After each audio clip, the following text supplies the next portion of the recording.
completely Did it rearranged again. us. Oh, mine didn't move at all. There's no point in you putting us where you want until after you push record or whatever. And the button even is. still, I have the little intro, which just whoopity whoops us Does it around again. again. Yeah, so don't put us anywhere until after the intro. I can't anyway. It's just a losing battle. Unless I just go, oh, I'm joined by, and then maybe I move you guys around because you're announcing yourselves. But Nobody puts us in the corner. 100%. 100%. Actually, 100%. all of us except Rob are in the corner. No, mine. That makes him Patrick Swayze. Oh, okay. And Take it. What have we been calling him almost every single episode? Babe. Babe. Babe. What Yeah, have I saw you been that. calling Well, him? that was only the first 2 episodes of Dead City. I just realized your mic is not on, Rob, My mic's and on? I can't fix it. You won't be able to I can fix it. fix Oh, sounds fine. Of course, he and sounds like he's he... muted. Oh, did you try to... You can't fix it midstream. Unless... I cannot. Midstream. Unless you leave and come back. Okay. Do you want to try that? Yeah, thank you. Okay. Meanwhile, maybe... Oh, we're all going to move around again. Yeah, we are. But in the meantime, what we can do is the following. Probably the last time we're going to do this for a while. Oh, it makes Charity very sad. 2 years. We are Squawking Dead, a podcast pulverizing programs beyond the Walking Dead universe. Sometimes we give you news, sometimes we make you laugh, most times we go deep. I'm your host, David Cameo, and I'm joined by... Oh, gosh, why do you do this? Hi, I'm closing my eyes. It's me, CosmoMom09. Okay, everybody announce yourselves while I keep Rachel No! on the screen. I'm kidding. You're the worst. Don't. Same thing. Right. All right, now she gets it too. I'm If not only seeing gets this. put both of you very Lazy large. of House Gardner. Get that thing off the screen. All right, Jason, you go. I will leave this conversation. I will Neo's the leave. one on all your favorite socials. It's not going big for me. It's everybody's still the same size. Lucky you. And I'm Rob. At Rob Stuff and Things. And his mic is working. Yeah, my mic is working. Hallelujah. And hey, we're here. Gather all ye brethren, because we are here to discuss, break down, pulverize, burn House of the Dragons Season 3 finale, titled See what you did The there. Treasons of Tumbleton. It didn't go Don't do that. over as well That was- as I thought it would. That We was the shouldn't thing reference that happened. man at all. That went over. We cheered you like they cheered Rhaenyra's speech in the after set. Yeah, no cheers to Rhaenyra there. I mean, very She sounds few like of them probably speak High Valyrian, so And Yeah. even if they do, most of to them, she sounds like a crazy person. Right. Why is she yelling at us with this lady, this crazy we just want language? some food, lady. We just want some food, lady. Like, Can I have some more, crazy lady? Can I have some more food? Ooh, my screen just went dark. Uh-oh. Anyway, hey, here. We have a couple of... Ooh, it does not want to come back. That is fun stuff. So you can't see anything. And- Well, it's not going to do anything on your end or my end or somebody else's end, but... Holy mackerel, my screen just went You're frozen for absolute me. bananas. Oh, no. He just turned off his camera Okay, there it goes. or something. Nope. No? Oh, you're back. Am I back? You're back. Yes. Because my video went bloopity bloop, and it did not like that, and it's very still... pixely. Oh, Doesn't and like you it froze now again. either. Yee. Why did I do this? Why did I do this? What did you do? What did he do? He just turned off his monitor and turned it back on. I picked them up and put them down. All right, hold on. I'm going to do something really quick while you guys talk about the title, which is The Treasons at Tumbleton. How does the title relate to what we just saw? Ulf burning everybody, not just the Targaryen army or the Yeah, High that's Towers, one of but- them. Yeah. I'll take another Daron. one. Daron. Hugh. Hmm. Abandoning his dragon to go try and save his wife. Well, he was supposed to be at King's Landing, so he wasn't even supposed to be there at all. Miss Arya, who spilled the tea as she was going out the door. Bela, who talks some smack to her right to her face. Yeah.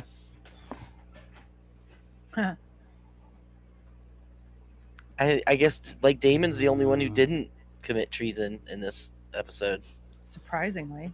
Yeah. Did Surprisingly. Aegon? Well, Aegon is treason just by his existing, I think.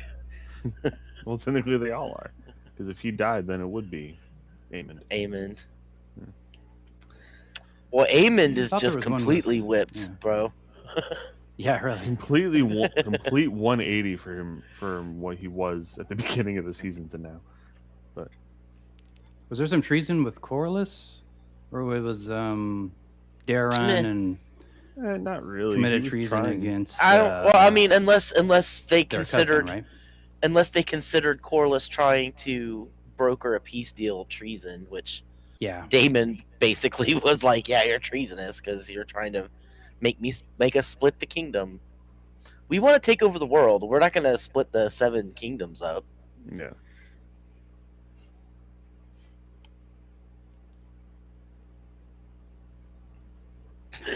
David still Dave's looks face. like he has a face. I Rachel, hope say that. something? I hope he's frozen. Oh, he might be frozen. Okay. I was gonna say that's some deep concentration face, but yeah, no. Right. No, I Pretty think he's sure frozen. Is he even still here? Can he hear us? Ooh, that's a bigger There was question. We've a lost him. couple changes in the tapestry, right, Sharon D? Yes. Write those down. Yes. You know, I did notice So- a few. Biggest one I noticed that it didn't tear at the end. That's because it was on fire. Burned, Yeah. right? Yeah. Hold on, I have written things down. Let me go find it. Okay. Okay, so there's usually a Vagar in a circle with all the other dragons around it fighting. Mhm. Now it's Vagar in the circle, and the only other dragon against it is Cyrex. All the other dragons are gone. The green soldiers, different perspective of the green soldiers, and as it gets to Kristen Cole, it starts to burn.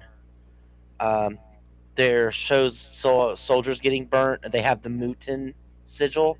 So that's the Mutin army that Aegon burned in the last episode. And then, of course, you have Aegon and Sunfire at the end, with the burning starting with Aegon's face and then burning out through the flames and then burning the whole tapestry. I thought that was pretty cool.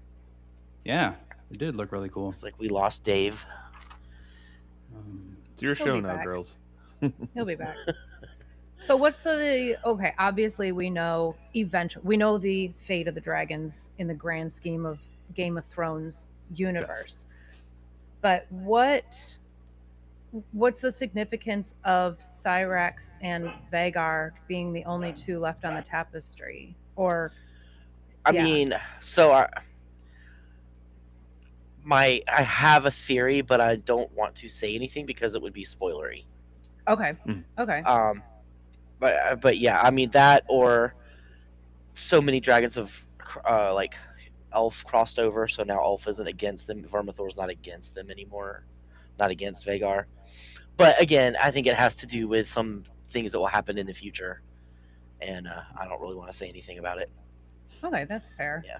Ulf's kind of on an island of his own right now. It's Yeah. like Ulf Yeah. against the world. Which I mean- so in the book he does turn, but the whole Tumbleton battle is different in the book. So, in the Greens are on the outside and they have the larger force, and the Oh. Blacks are on the inside to defend the town, and they have a much smaller force. Wow, that's Um, a huge right. difference. I know, So right? Yeah. when Ulf burns the town, he actually burns the Black faction. Blacks. Wow. Right. Hmm. Which is like, so why he burns, that's why he burns the town, because the Blacks are there. Mhm. In this one he did it because he wanted to, he was like, F you, I'm gonna burn Mhm. this place Pissed off too. at the way Ormond Right. spoke to him. So he still burned the town, but there it was because the Blacks were ensconced in the town.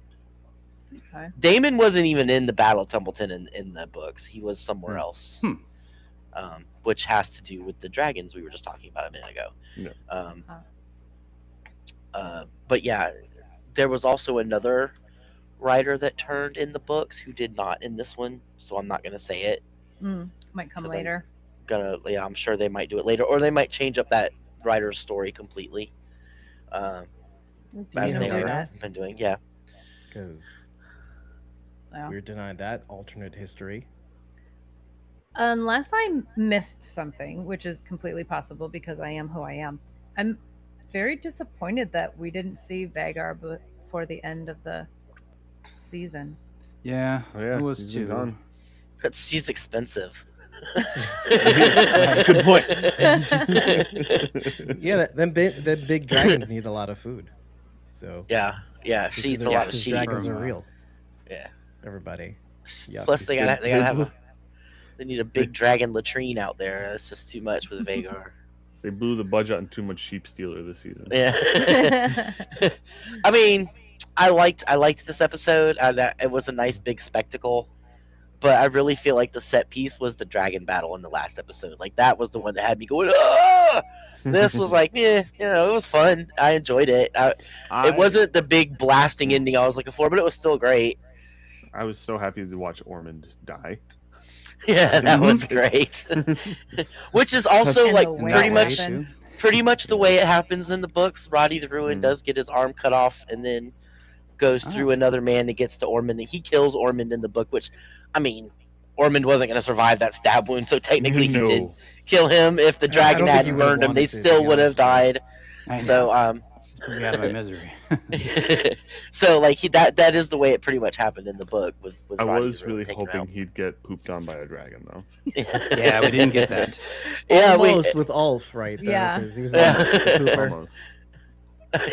in maybe the that outhouse. was the nod to all of the poop theories was Ulf Mm. being in the outhouse. Oh my gosh. That was really funny. Did you have any other treasons, Dave? Did you even hear the ones we said? No. So the Sucks treasons to be were you. Ulf, of course. I mean, Hugh kind of abandoned Hugh. King's Mhm. Yeah. Landing. Okay. Mhm, that's Um, what I said, yeah. Darren? Ulf was like a triple cross almost, right? Or Mm-hmm. Yeah. he did both sides. A double, triple. A No, he triple, was double. faithful to Double. himself. Ulf is the real hero, actually, of the story. Mm. I think. Massaria Oh, committed wow. treason when she spilled the tea to Helena. Yep. as yep. she was I leaving. caught that barely. Yeah. We said Hugh. I mean, they kind of called Yeah. out Aemon for kinslaying his brother. But But- at Tumbleton But specifically, didn't though, because he's so alive. Massaria doesn't count. Well, he's still a kinslayer because Did we talk he about killed Gwaine? Lucerys. I Yeah, mean, that's yeah, what I was- Gwaine and Daemon Gwaine and Daemon. kind of maybe treason against You mean against Daron? Oh. Yeah. Daron, sorry, and Yeah. Gwaine treason against Ormond. Ormond, Is that- yeah. Which is kind of Yeah. weird because I mean, I guess he's the lord of Old Town, so. Bela for Darren giving is the Rhaenyra kid. crap. But that's not at Tumbleton. What? Tinker What's not? They weren't at Tumbleton. They were Bela at the, wasn't at the Tumbleton. Oh Red yeah, Keep. no. They were at the Red Keep. I mean, but seriously, so much treason everywhere. Treason. I Treason mean, everywhere. treason. Buzz I guess Lightyear it meme. depends on. It also just depends on the side you're on looking at it, because Yeah. one man's treason is another man's treasure. That's not how that goes. The It's treason exactly how it went in this episode. You know, it's so ironic because we had been rooting against Aemon for so long. And literally the only person that is turning around and trying to figure out another way or a better life is Aemon. Yeah. Is Aemon. How nuts is that? He's like He treason against himself. well, yeah, okay, fine. Yeah, I guess there's Acceptable. yeah. But I find that the most interesting is that he apologizes to Aegon. Aegon's like, I don't like this color on you. Fight me and all that. Let's Yeah, be he's brothers like- again. This is our love language, is fighting each other to the death. And he's like, I just can't, boopy boots. And It was that's how that goes.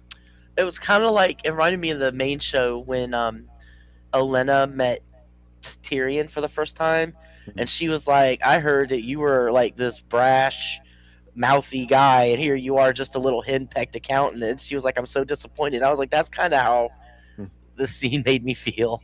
Really? You were? Yeah. I don't know. It's like I was kind of impressed in a way. I mean, it's a rare thing for people to not fall prey to their foibles on this show. On these I shows. feel so. If I have a complaint, just wait though. Just wait. If I have a complaint about this episode or this season as a whole, excuse me, it's that we didn't really see Aemon's flip. I mean, we have kind of, but I feel like they were so burned by how many people hated the season-long dreams with Daemon that they just didn't do any this season, and it kind of left it to where you didn't see. I mean, you got the thing where you heard Aegon laughing and yelling and screaming and stuff, but you didn't get to see like the process of his dreams. Other than the Alicent one, like, no, I didn't need that one. Give me the ones where he's learning about Aegon and stuff. Like, I don't need the mommy banging ones. Yeah, they could. That was like the only one they showed. So I was fine with it. But I kind of feel like they just. That's the one thing, is like they didn't really show us Aemon's turn. We just are supposed to infer it, which is fine. It's not going to detract really from it. It's just like one thing I was like, eh. That was like the less is more is actually fine with that one. Because we got to see it with Daemon, so why do a repeat? Because essentially it's sort of the same, like I said earlier. The whole mommy banging scene wasn't even happening, but the whole fake mommy banging scene was just a repeat of what Daemon saw, essentially, in his dream with his own mother. So, okay, we got the gist. So basically, shorthand is, oh, you saw the same things I saw.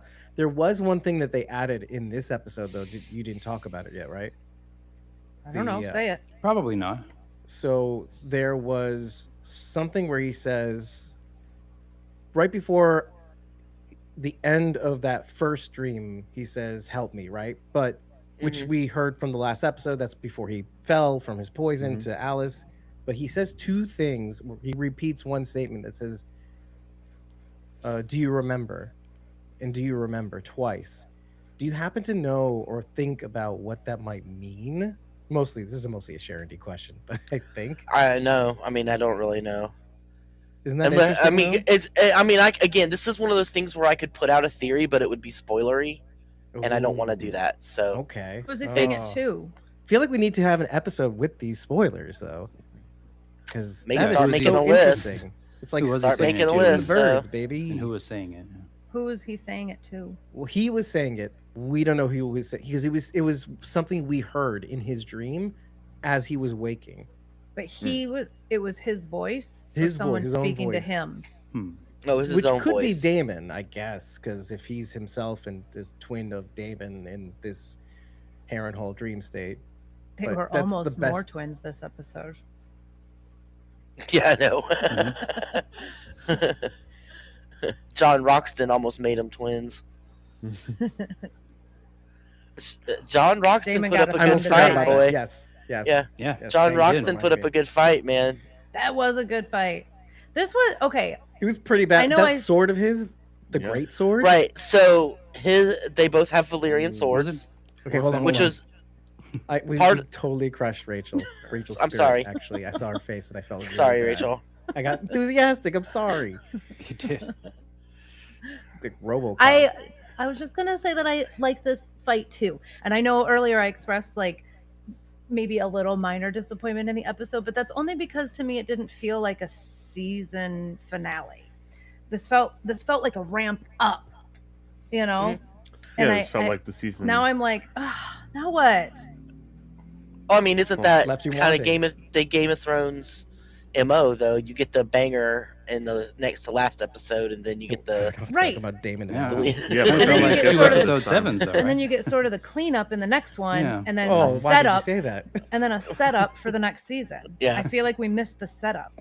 It's just continuing. Well, Tumbleton I mean- is the setup, though, isn't it? Yeah. Because Yeah, Aegon and and Aemond may be on the way to Tumbleton Part 2. Like, if you thought this was bad, Yeah.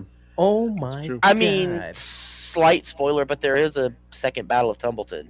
Oh, okay. So yeah. All Well, right. we That's good had to know. already mentioned that.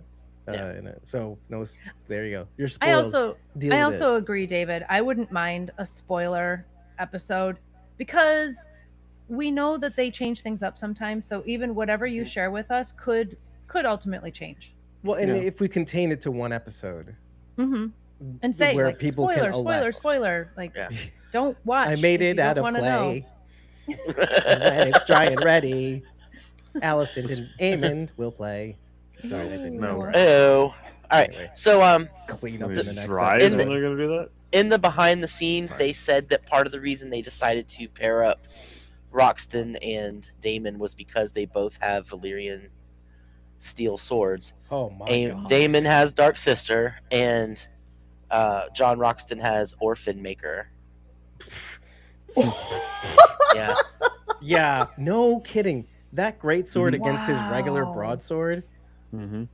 No, And I mean, he was a good bit larger than Daemon too. Like he had a lot of size and weight on him too. That's not the right word for that sword. I'm getting that sword wrong. Yeah, no, I think you're right. A great sword. Great sword. I In feel video like it's games, it's bastard sword. Hand. That's why it's called the Broadsword? Orphan Maker. It's a bastard sword. No. That's what it is. Makes Bastard swords are typical two-handed weapons. They're oversized broadswords, basically meant to be swung with two hands. No shields. You can't wear a shield. Oh, with even that. bigger than a Can't broadsword. hold a shield. Yeah, it's huge. The thing is huge, I and thought you were making that up. That did not. no. They're called bastard swords. Yeah, Because they're a bastard to wield. Yeah. You know how I know? There are like TikTokers that first of all show how to make them and then show how to fight with them. Because they're, LARPing. Future Boy OG is doing it. hanging out in our LARPing chat. is not an insult. Oh, Hi, Future Boy. Hey, Future. Hello. He I don't visible- see things. Nope, we don't see they're him in still the not public showing chat. up in so- Riverside. Okay. He's in YouTube. Oh, Future Boy OG, you sweet son of a Future bitch. boy. And I use that as a term of endearment. Watch your language. Now that we're talking, now that we have this has happened, I can tell you a spoiler that I've been sitting on. Yes. Because it has happened, and that's Helena. So here's the thing. So Maelor, the reason George R.R. Martin was mad about them taking Maelor out was, first of all, in Blood and right, the son Maelor, who was the younger son of Jaehaera and younger brother of Jaehaera and Jaehaerys, the one that hasn't been born in this one.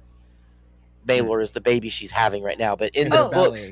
Right, in the books, she already has him. He's there during Blood and Cheese. He's like 2 years old. Okay. So when Rhaenyra takes the castle, Maelor and Jaehaera are spirited out of the castle with two different Queen's Guards. And I cannot remember the name of the one who takes Maelor. But he is on the run, and he gets recognized in a town called Bitterbridge. And there's a reward for his capture. I mean, he's only like 3 years old, 2 or 3 years old. So there's a reward for his capture, and the townspeople tear him to pieces, trying to get him to take him to get the reward. Like they kill him and tear him up to pieces. Wow. Yes. So I'm glad we didn't see that. But that's not Right. why. I don't. Right. think. So Hence the butterflies, by the way.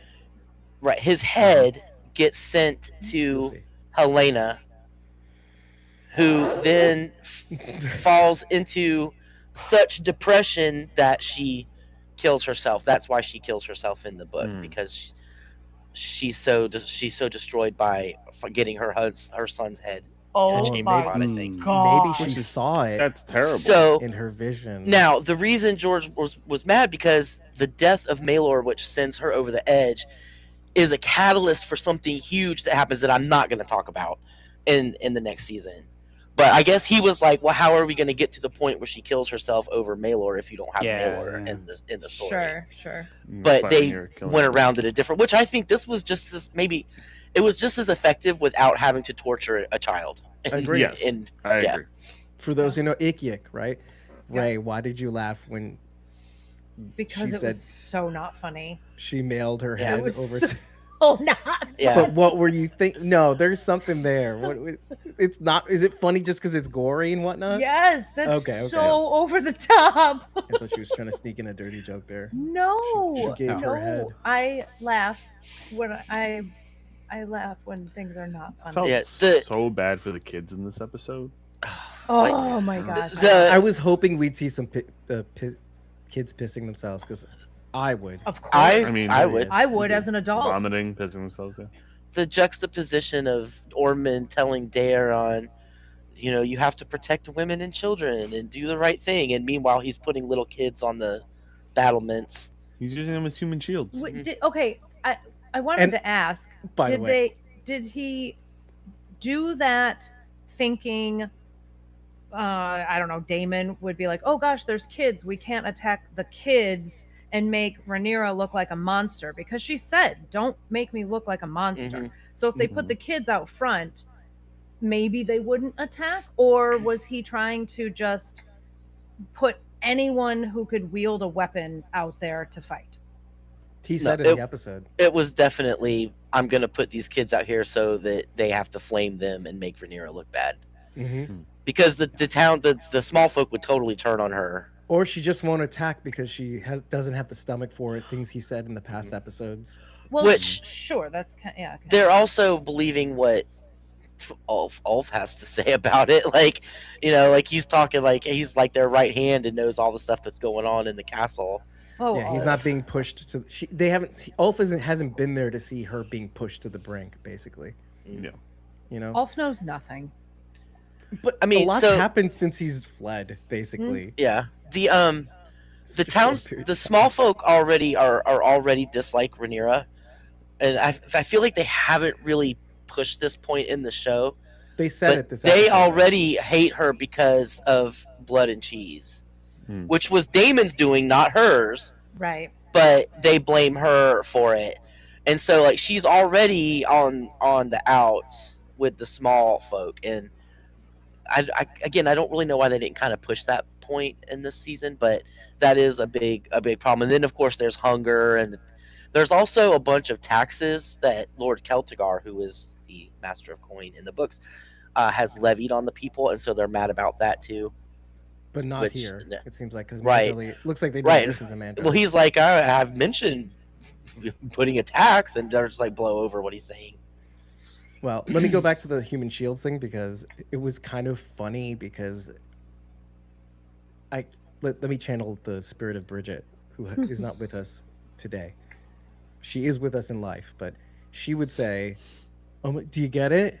Do you get it? The human shields. Do you get it? Because they're little boys and they're just literally all they're carrying are little tiny shields because they're little human shields. Do you get it? Do you get it? They are the shields that guard the realms of men." But the less funny point is, I love how you guys didn't talk about the knighting ceremony, right? Because it does not sound like that's not legit, right? So yeah, he didn't do it right. It is legit because that was the one that they used to use before the Targaryens came in, probably. Didn't right? sound right. Think about it. It sounds but the Targaryens have nothing to do with making the seven. Right, the seven face the seven gods, right? That's not them. I mean, it might just be one that specialized for Old Town or something. Who knows? I found that fascinating. Or he just couldn't be bothered. He just couldn't be bothered with it. Yeah. Which is crazy because if you look at his armor has all of the seven. Has the Old Town lighthouse in the middle, but on the sides of it is all of the seven gods in his armor. Well, and that's even more interesting because you had said in prior episodes how tight they were with the seven or the light of the seven. So with this older maybe knighting ceremony, now I just want to go through it because it illustrates. Actually, go ahead. Future Boy has a really good point on that. He says Ormond's twisted version of knighting, all about Daeron following orders. Right. So that's also what I wanted to get to. So maybe you're right. Maybe he did make it up completely or something. But there's something about it that sounds like similar conversations that we had about how Ormond was saying how until the Targaryens came in, we were long the highest house in the realm, basically highly regarded, basically rulers of the Seven Kingdoms.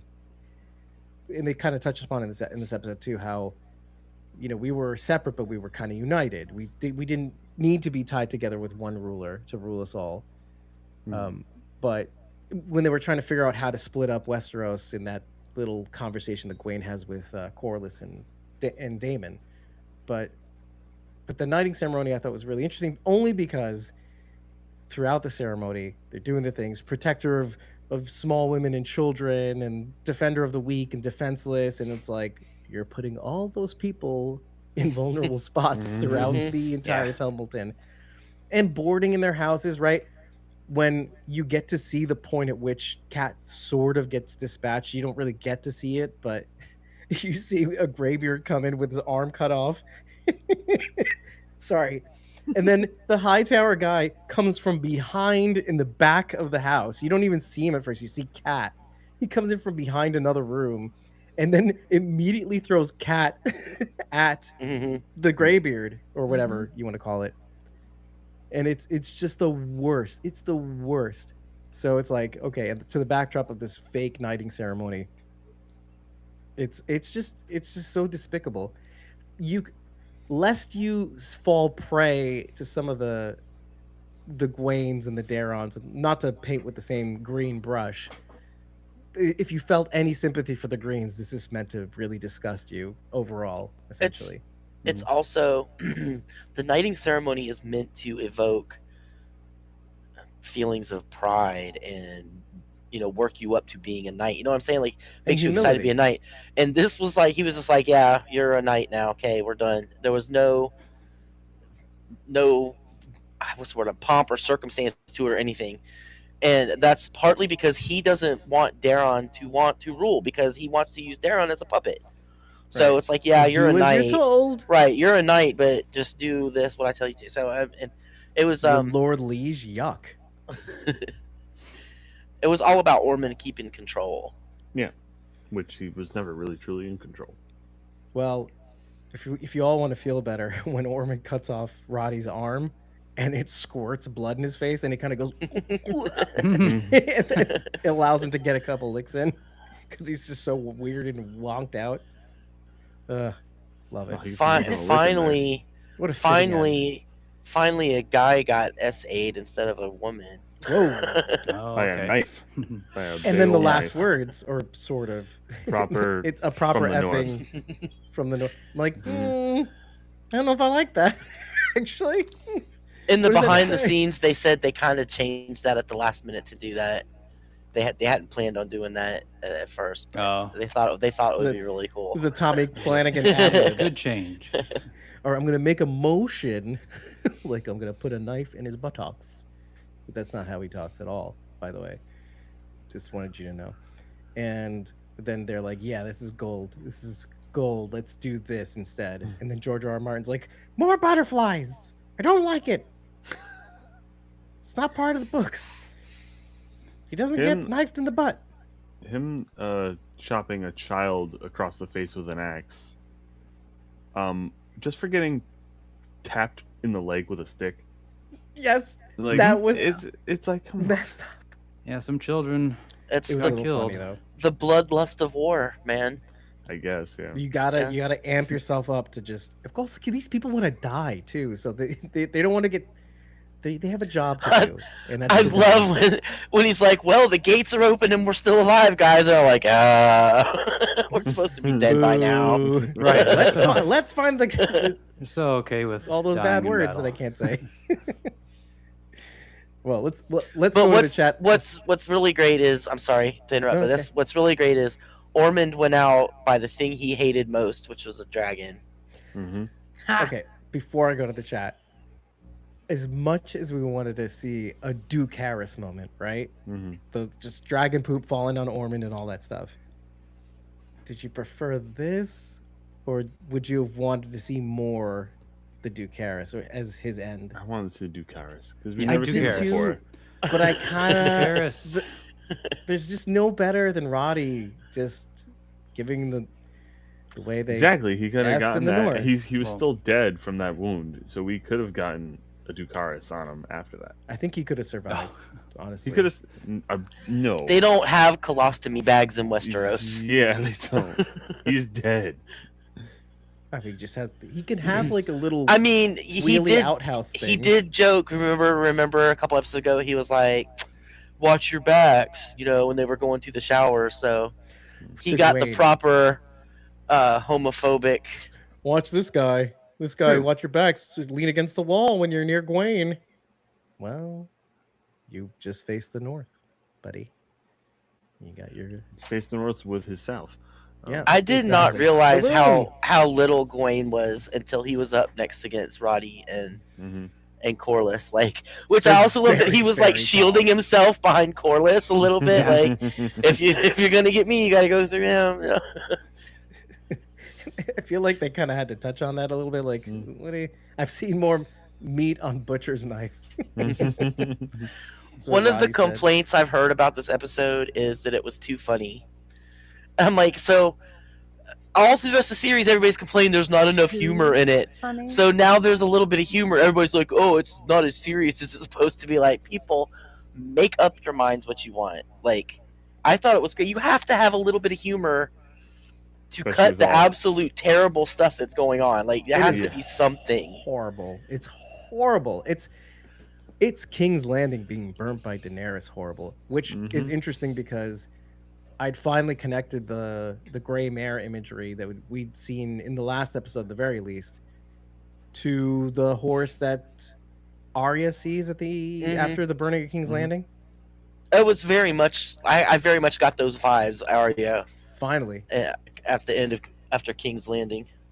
yeah. Well, and here, yeah, Tumbleton, and you get to see all the people burnt and limbs had being chopped, and oh, dude, the aerial shot on the Rivermen, and there's that one guy on the bottom right, and he's petting his burnt horse, and he's just kind of like, Is that what he was doing? yeah, he's like the pretty horse, like in his own way, but like he's totally shell shocked. He is, yeah. Yeah, Was. it's just that one background actor did work today. Oh my god. Anyway, let me go to the chat. Boom. I think Helena's visions played into it all. Played into it. All were tragic. She chose a different option. I think, yeah. I definitely think she saw Maelor's end and probably spared him from that. Well, I think she realized no matter what she did, it was gonna end badly. Like, she was gonna either live as a slave and a hostage, or she was gonna die some terrible way. So, like, she had no, or have to live to watch her son be murdered in front of her face again. You want to do that again? So to actually see it, yeah. Right. I mean, she's had tragedy too. Like, I think that's something a lot of people forget about Rhaenyra. Like, she just lost 2 sons. Yes, she's losing it big time. But part of that stress is because she just lost 2 sons in like less than a month. Actually, 3 children, right? One. Well, in if you count the baby, yeah. If you count the Right. baby. So and Helena lost Jaehaerys. It was right, Jaehaerys, right? Okay. Oh, and where's Jaehaera, by the way? I have a quick question. Joffrey is Rhaenyra and whose son? Strong. Well, Strong. He's a strong. Okay. Harwin. Well, yeah. Is that the last strong that we saw? Biologically speaking. Biologically, yes. That's what I Yes. meant. Like, I Yeah. wasn't. But he's supposed to be. Did she have any children with Daemon?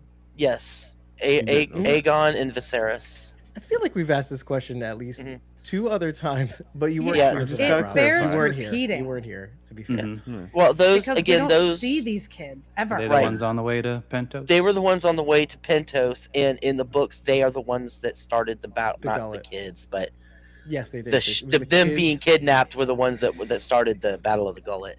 Gotcha. Imagine if it was the kids, though. And as I've also said before, spoiler alert for anybody, one of her and Daemon's children are the ancestors of Daenerys. They are the ones that keep the line going.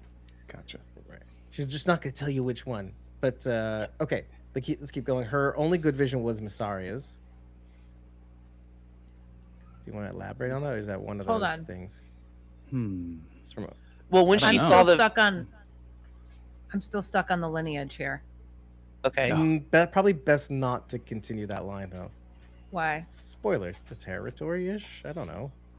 Well, maybe. One of the remaining kids, Joffrey, Viserys, or Aegon of Rhaenyra, is No, Daenerys. not Joffrey. One of her. Oh, one of Daemon's Daemon's. kids. Right, you're right. You're right. Sorry, I didn't think of that.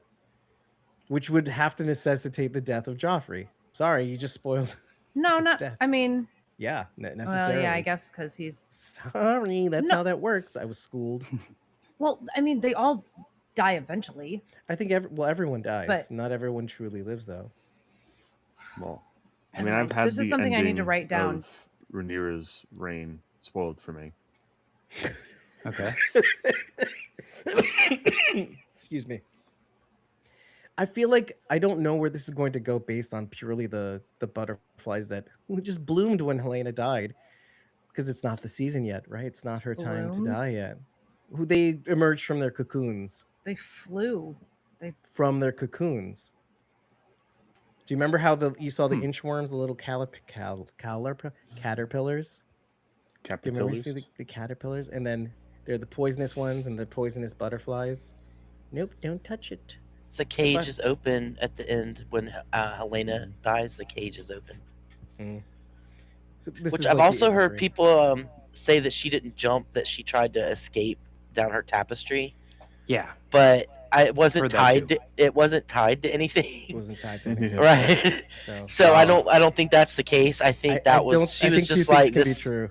I think she left it for Rhaenyra to see it there. Like, here, this is, especially since she embroidered herself falling out of the tower crying. I wonder if she feels something.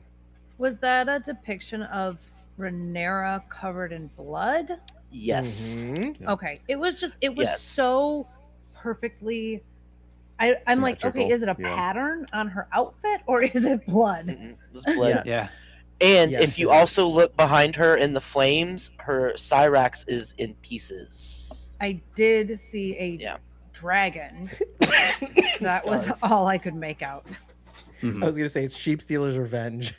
I know. I kind of thought that. Yeah. In pieces. Yikes. Well, you also got to see, if you really look closely, there's hands in the background in the fire, as well as dragon talons and a dragon head, another green dragon head in the background.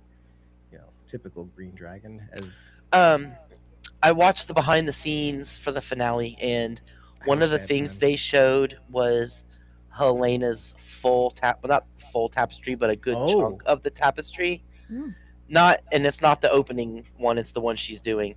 And there are like cats and rats and spiders and beetles and birds and the Battle of the Gullet, the death of Jace. It's really, really cool. They did a lot of explanation about it. It's really neat. Let's move on to the beetle imagery real quick, since we're on this Helena thing, but I never got to finish the chat. So let's keep going with that with our friend Future Boy OG. Ormond's twisted version of the Nighting, all about Darren. Greens are all split. They're not really one team anymore. That's also true. Roddy and Ormond doing butt stuff. That's how we F in the news. So, all right. He did trash talk Wayne, fitting death. Ironically, Ulf is the one who saved Daemon inadvertently. That's true. Even though Daemon was the one who did the punishing that led him to flee. Toddlers, Aegon, and Viserys are supposedly safe in Pentos. We shall see, right? That's one of those things like, oh, they're just, it's like, do you remember in Fear the Walking Dead? Oh, the kids are in the cavern. Caverns. Right. They're in Pentos. Yeah. So, yeah, Fear the Walking Dead after kids are still 6. in the caverns. I mean, to this day. Like somebody pointed out, safe. With they have a long filming schedule, and kids have like super strict child labor laws and stuff. So like having kids on the show is just really, it's just difficult filming wise. Like it just really makes it difficult for them to film like that around kids. So that's a lot of the reason they have like pushed the kids to the side a little bit. It's just too much. And their window to film day by day is very it has small. Revolve around a school schedule. Oh, and especially little kids, little kids like they're using. Right. So, and that's why that's why you hire 20-year-olds to play 10-year-olds. So, Helena's first vision of the horse in the courtyard getting ready to leave, bright light coming in through the gate, right, from the last episode. It was actually Mysaria leaving, not Helena.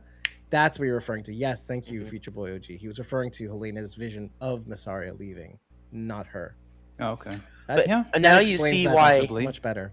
Now you see why she couldn't really tell anybody things because she had no context in the vision. Like none of us ever thought that her vision was of Massaria leaving.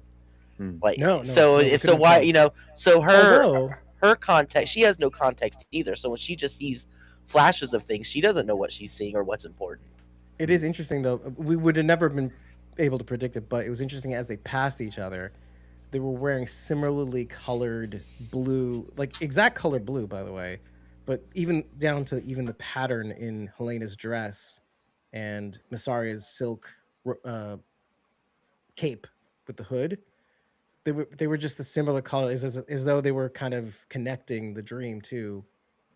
Not really a did you get it sort of situation, but it was kind of interesting how they're connected in this one moment as they pass each other by. I wrote it's in my notes, so it's true. So it has to be true. Sorry. That's just how that goes. Let's move on to the beetle that she mentions to Rhaenyra in one of their last conversations. She mentions that there's a beetle in King's Landing that is, I'm going to guess, is more shimmering in these colors that she mentions, the orange, the red, the gold, the purple. I think she remembers. She tells Rhaenyra, and it feeds off the waste of other beings. It's only found at King's Landing, and she thinks it's the most beautiful thing. I know that she's saying this in contrast to Rhaenyra being feeding off not the waste but the life of other people and discarding them as she pleases. But I just thought there was something to the actual beetle itself. How it tries not to bother everybody, it's an eco warrior. This beautiful Helena's the beetle. Oh, okay. Well, that's it. Done. Explains everything. She's beautiful, and she only exists within the confines of King's Landing. And Rhaenyra doesn't really want or care about her. She's the beetle. But at least the beetle's eating poop. Helena's not eating anything. Yeah. Well, yeah. Willingly not eating anything. Waste of others doesn't necessarily mean dung. Like I mean, it can also be garbage. Yeah. Yeah. But it could be dung too. What other people discard is basically what she's saying. Like if you're doing imagery. Basically, it's like Rhaenyra is so focused on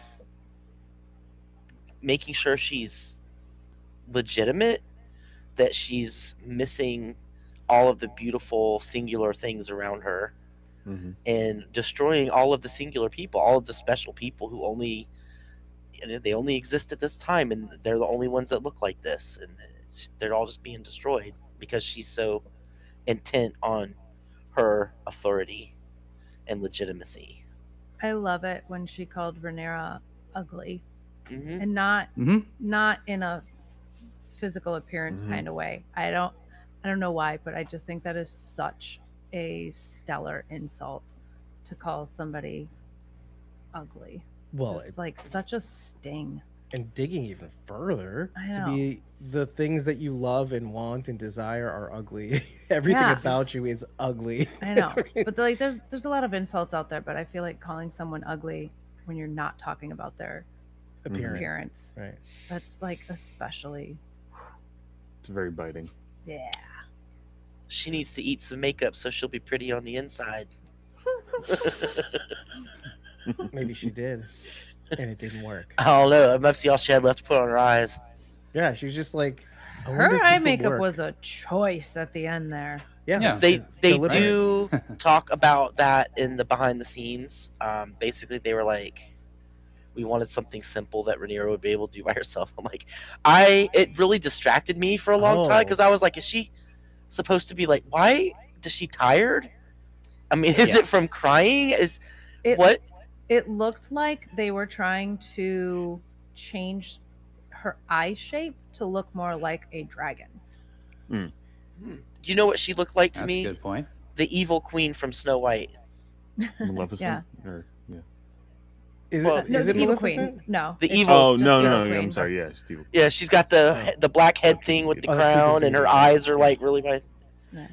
Well, you know what she looked like to me was, remember when in the Feast for Traitors, and like all of their eyes were slashed? Yes. That's what it looked like, slashed eyes. I mean, if we're being really honest, it looks like she is looking at them even when her eyes are blinking, right? Mm-hmm.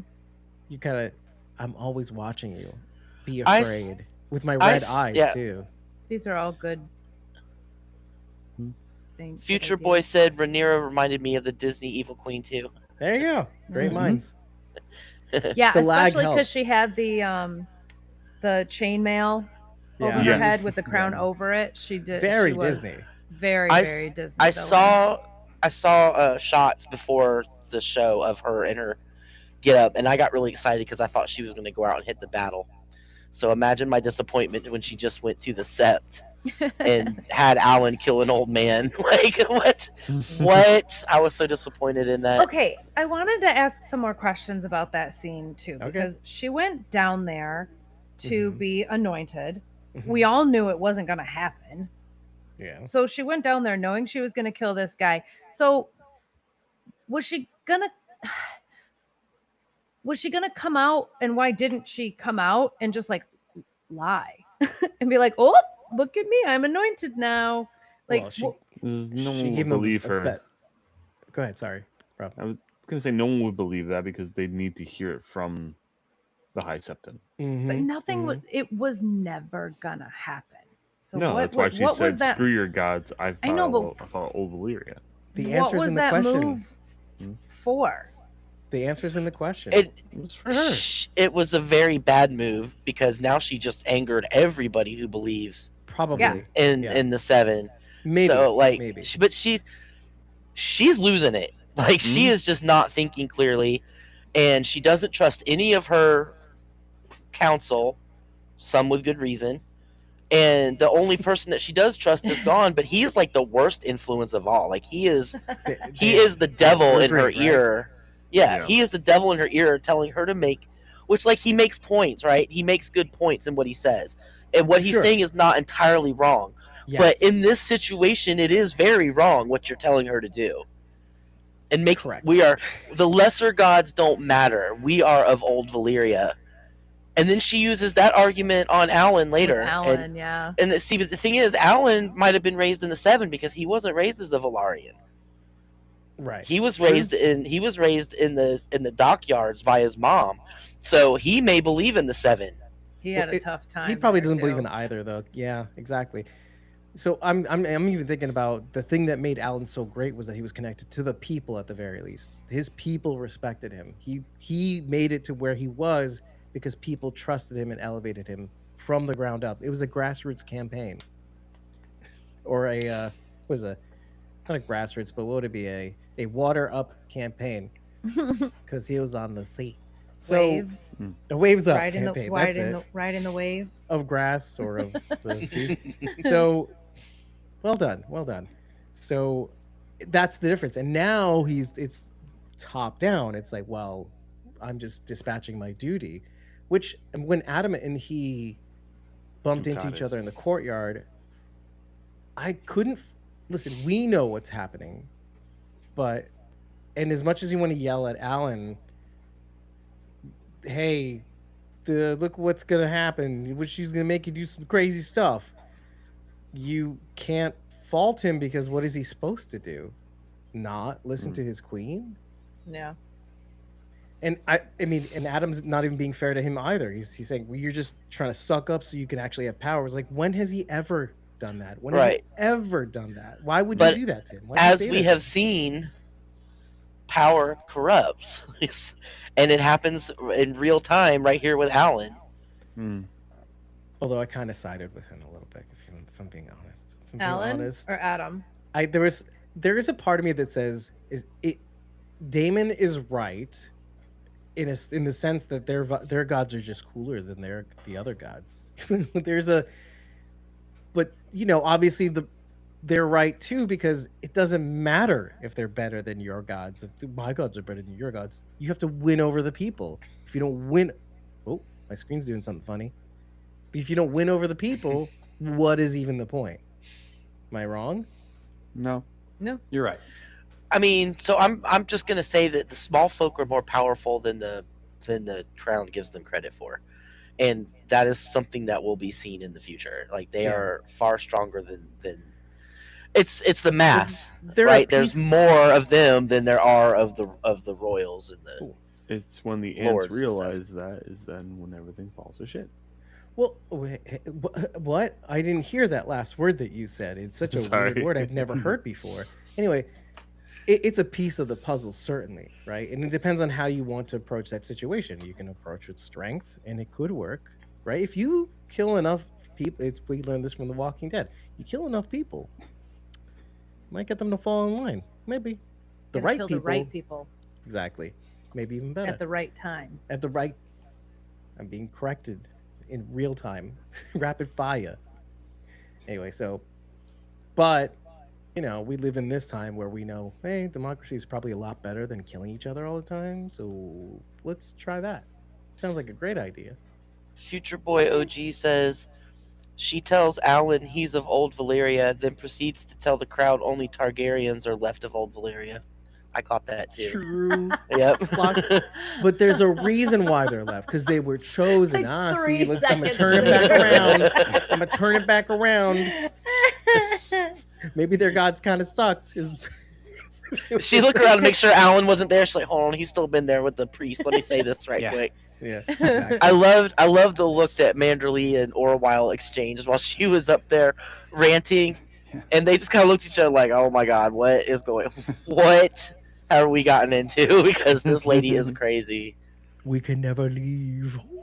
It's also pretty cool, the way they staged it, because in the beginning of the season, she and Massaria handed out food in front of the Sept, and she was smiling and down on the ground with them, and now she's in full armor up above them, handing out propaganda, looking like Joan of Arc about to come out there and burn them all. Well, so what I was going to say earlier, though, was interesting, because what she's doing there is changing the narrative, or trying to. She's basically saying, so I was coming here to be anointed, and until I found out that the High Septon is a traitor. But also, if you really think about it, guys, we are kind of gods, and we have the dragons to prove it.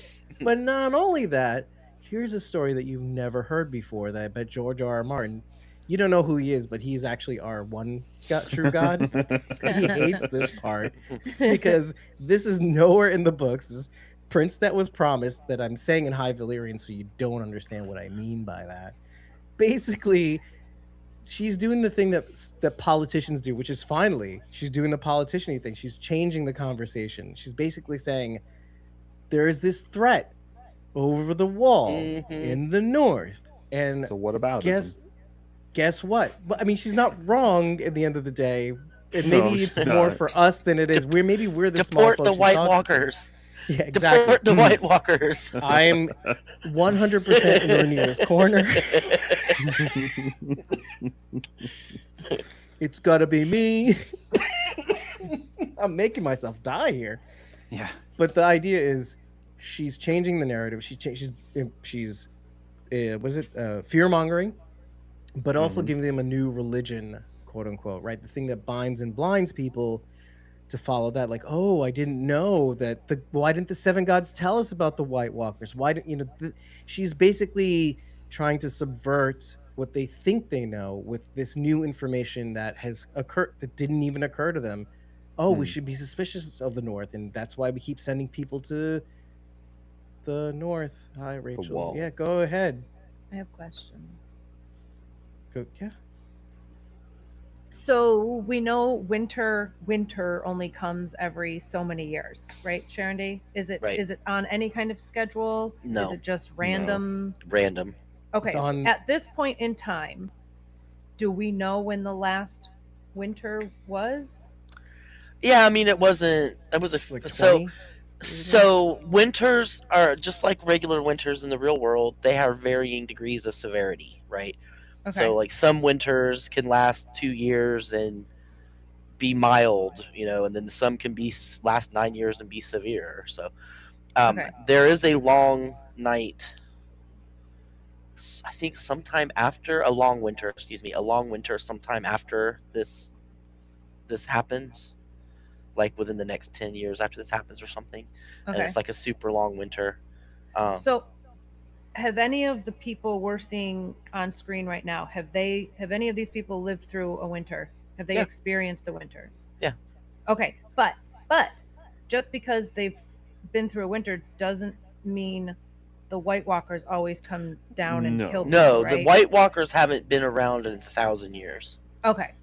Yeah. So winter is very, very real, and people have experienced it, but the White Walkers are sort of legend. Right. I mean, you Okay. can have winters where it's like super bad, and you have tons of blizzards, and it snows 90% of the time. Like you can have super, super bad winters, but Yeah. the White Walkers haven't been there for 1,000 years. Okay. Yeah. All right. I assumed when it was winter they would come down and just wreak havoc and They okay. become You know, like we've seen, Yeah. right? So it's their thing. It's what they do. Well, I've only seen one winter So on what- Game of Yeah. Thrones, and White Walkers came with that one, so Yeah. I had to ask these questions. This is like I feel like we're repeating our conversation on it. Welcome to Derry. What if there was always a Pennywise attack and they always beat him actually instead of the other way Yeah. where they always failed? So how Or about they just that? came down and like killed a bunch of people and then went back. Doesn't mean they wipe out the entire Right, these- I have population. a question though. Go ahead. What woke them up? What brought the White Walkers back? You know nothing, For- Jon Snow. I don't know, Sorry, that's why I'm it asking. wasn't Jon Snow. Was it actually?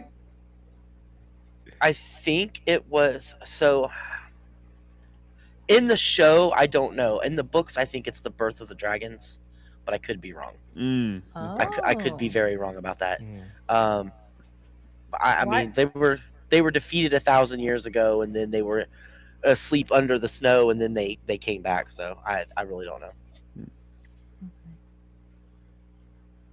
I feel like Ray's about to... Okay, there. Okay. No, I'm just Good, like, processing. Verge. For some reason, I thought maybe it had something to do with Sam. Oh, say more. But What was your thought? don't know. I'm I really don't know. curious now. I have no idea. There was no thought process. There's So- his name popped into my head. Samuel There's Tarly? Yeah. there's a theory going around that Daemon and Aemond are both White Walkers. I saw that. I've Sorry? seen that. Seeing their theory, face, yeah. next to pictures. I don't know that I believe it, but you know, Damon it's and interesting. Damon, the twins. Yeah. They're not twins. But like they're spiritual. They're The not they're the twins. mirror. They're the mirror twins. They're haven't just- seen the- They're doppelgangers. I've seen more theories that Damon becomes the Oh, what is it The Night called? King. Yeah, The Night the King. Night King. Well, think- well, we I saw like we the saw the birth Walker of the Night King. King. We saw the birth of the Night King in Game of Thrones Correct. Right. thousands of years ago. With Yeah, the birth yeah. of the first man. This is a Definitely theory not I him. don't care for. I mean, there are similarities, his which is generals where these are coming from. Could but be some of the that's- Targaryens, but I mean, it would be very ironic for two men of fire to become men of ice, right? Like that would Yeah. be pretty cool. Kind of like one of Daenerys' dragons. Well, Future Boy OG says love in Game of Thrones, where the comet represented different omens depending on who you ask. They're so great. It's so great. I wish I was the one who to see the comet. The luck belongs to us alone. Dunk. That was the shooting star, not a Yeah, comet. same thing. The red comet was in the main show after the Yeah. dragons. All zoomed in. I remember even taking a screen grab of that for our first episode of A Night of the Seven Kingdoms because it looks so cool. You don't really think about it because it happens so fast, but when you slow it down, you're like, oh, this is kind of a big deal. They're zooming in on it and everything. Anyway. I just was like, there's a huge battle going on. So, according to the behind the scenes, it's like 180 miles from King's Landing to Tumbleton. right. It's a that- very that came- short distance. Came from behind the show. relatively. So, there's a huge battle going on 180 miles away from Rhaenyra, and she's not worried about that. She's worried about getting anointed. Like, girl, take care of your business and worry about that later. So that's interesting, actually, because let me just highlight what you just said in the fact that you watch all this death and destruction at Tumbleton. And there's like this whole section in my notes that I actually zoom through, but it's still such a big part of the episode. And then at the end of it, it's Rhaenyra. This is like a Bridget moment for me. Rhaenyra's walking up the stairs of the Red Keep, like, just a normal day in King's Landing. After watching all this death and destruction, people walking around with their limbs off and burnt, and that guy from the Riverlands patting his burnt horse. Remember, he had shell shock. Anyway, if you missed it, you're dumb, and you need to watch that scene, that last scene before they move on. But I felt like Bridget. It's like Bridget would say, "Oh, I'm sorry. Did you feel butthurt after not getting anointed?" No, but Ormond did. Boom. But do you know what I'm saying? There's that kind of like, oh my god, tons and tons of people have just died, and you're just walking, just strolling into your little castle with your little boys, who wasn't on a rampart pissing himself. Do you know what I mean? There's that like stark contrast. So anyway, but I disagree actually, because this is the thing. Well, first of all, okay, wait. I agree and I disagree. Yes, you should be able to to walk and chew gum at the same time. You should be doing different things. You should allow your people to delegate and not get on their case or their butt, as it were, since we're using the butt all the time. But also, the thing that she went after is dumb. Right, Bridget? Right. It's dumb. What are you doing, Rhaenyra? Just don't do it. It's dumb. But it's also not dumb, but she did it in a dumb way, so it ended up being dumb. Do you know what I'm saying? You tried to do the thing to make it not dumb, and then you ended up making it even dumber, actually, because the whole point was to get the people on your side, right? But I don't know if that worked, actually. She's desperate for the people to just accept her. And she's going to make them. Well, she thinks so, but like you said, she's going about it in the wrong way. So here, the reason is, she feels like she has to make it mean something. It has to mean something that both of her sons died for this. And if she's not on, well, it's a personal thing too, though. Like literally, her sons have died for this cause. So she's like, it has to, in order for her to make it mean something and make it make sense, they had to have died for something that was successful. Like Hugh. Otherwise, they died in vain. And their kid. And then Kat ends up dying, right? Oh, I hate that. So like Rhaenyra is, she's grieving, and she's manifesting that grief in a very unhealthy way. Yeah.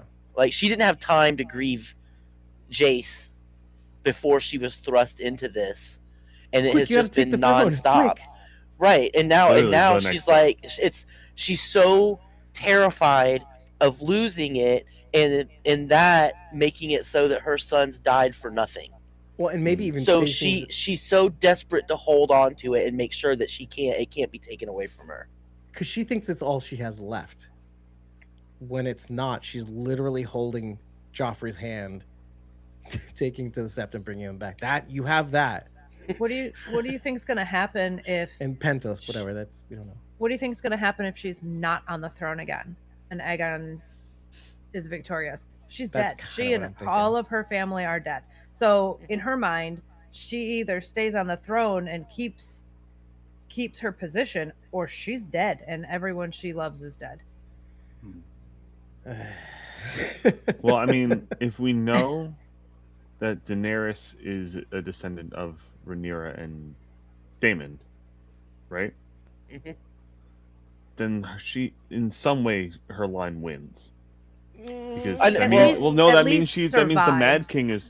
the Mad King is a descendant of her. Because the Mad King is Daenerys' father. Actually, no, it doesn't. Am I wrong? I think the Mad King is separate from Daenerys. The Mad King is Daenerys' father. Is it Daenerys' father? Yes. Oh, okay. Yes. I thought it was something different. Okay. No.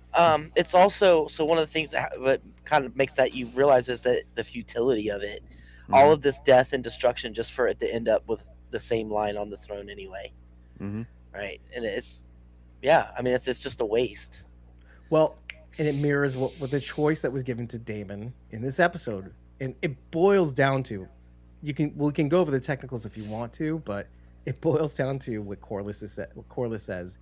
Either way, Rhaenyra gets the throne, but either she's victorious as your beloved queen, wink wink, everything she's ever wanted, and it's handed to you in a silver platter. Maybe it wasn't exactly what she wanted, but it's something close to what she wanted, or all you want is dead. All you want is a bunch of dead high towers. Is that what you want? Mm-hmm. And he's like, I think you know the answer to that. Which we're all like, come on, Damon. Obviously, come on, a man. mountain of dead high towers. And obviously. like I get it, because you're here to make war and you're supposed to beat your chest and you're supposed to be in a certain mindset to kill a bunch of people. But maybe. But Daemon has wanted war since day one, episode 1 of the entire show. Yeah. That's just the bodies he brought back chaotic. as a gold cloak. No S-H-I-T. And, well, I mean, not only the gold cloak, but then he went and fought in the Stepstones. Right, immediately after. Well, not immediately, but yeah, exactly. I mean, it's so, as we've talked about before in times of peace, these young men that are trained from birth for battle have nowhere to expend that energy. That's why there's jousting and stuff like that, because they have to expend that battle energy somewhere. That's what they're trained to do. It's what their whole life is. So now he has the option to go out and actually have a real war. And that's why everybody's like, yeah, let's do it. Everybody's gung-ho for it, because that's what they're trained to do. Yeah, they don't have internet guys. They can't cancel each other. That's how they have worth. Mm-hmm. Especially if you're like a second or third son and you're not going to inherit anything. The only way for you to make a name for yourself is to go out there and have a battle. Yeah, make your house look good. Yep. And second sons are a big deal in the show. Aemond, Daemon, Otto Hightower, Lord Manderley. I'm sure I'm missing several of them, but there's so many. Sure. Let's go to the comments for a second, because I love this one. From Fasho387, Rhaenyra the Insecure. Yeah. One. No, I'm Rhaenyra the Chosen. I said it was Rhaenyra the Chosen. Why aren't you listening to me, guys? Does she end up going by Rhaenyra the Cruel, or was that an internet thing that I read? That was literally she is known as Rhaenyra the Cruel. Rhaenyra the Cruel. Okay. Well, she's been called that since Blood and Cheese. Mm-hmm. Mm-hmm. Because they blame her for that. Roxton calls out Daemon for being the baby killer, which is very interesting. Mm-hmm. Yeah. And a heathen. Was he called heathen, or was it heathen that he said? I think he does call him heathen. Yeah. Yeah, probably. Yeah. I was trying to figure out if that was the exact word. Okay.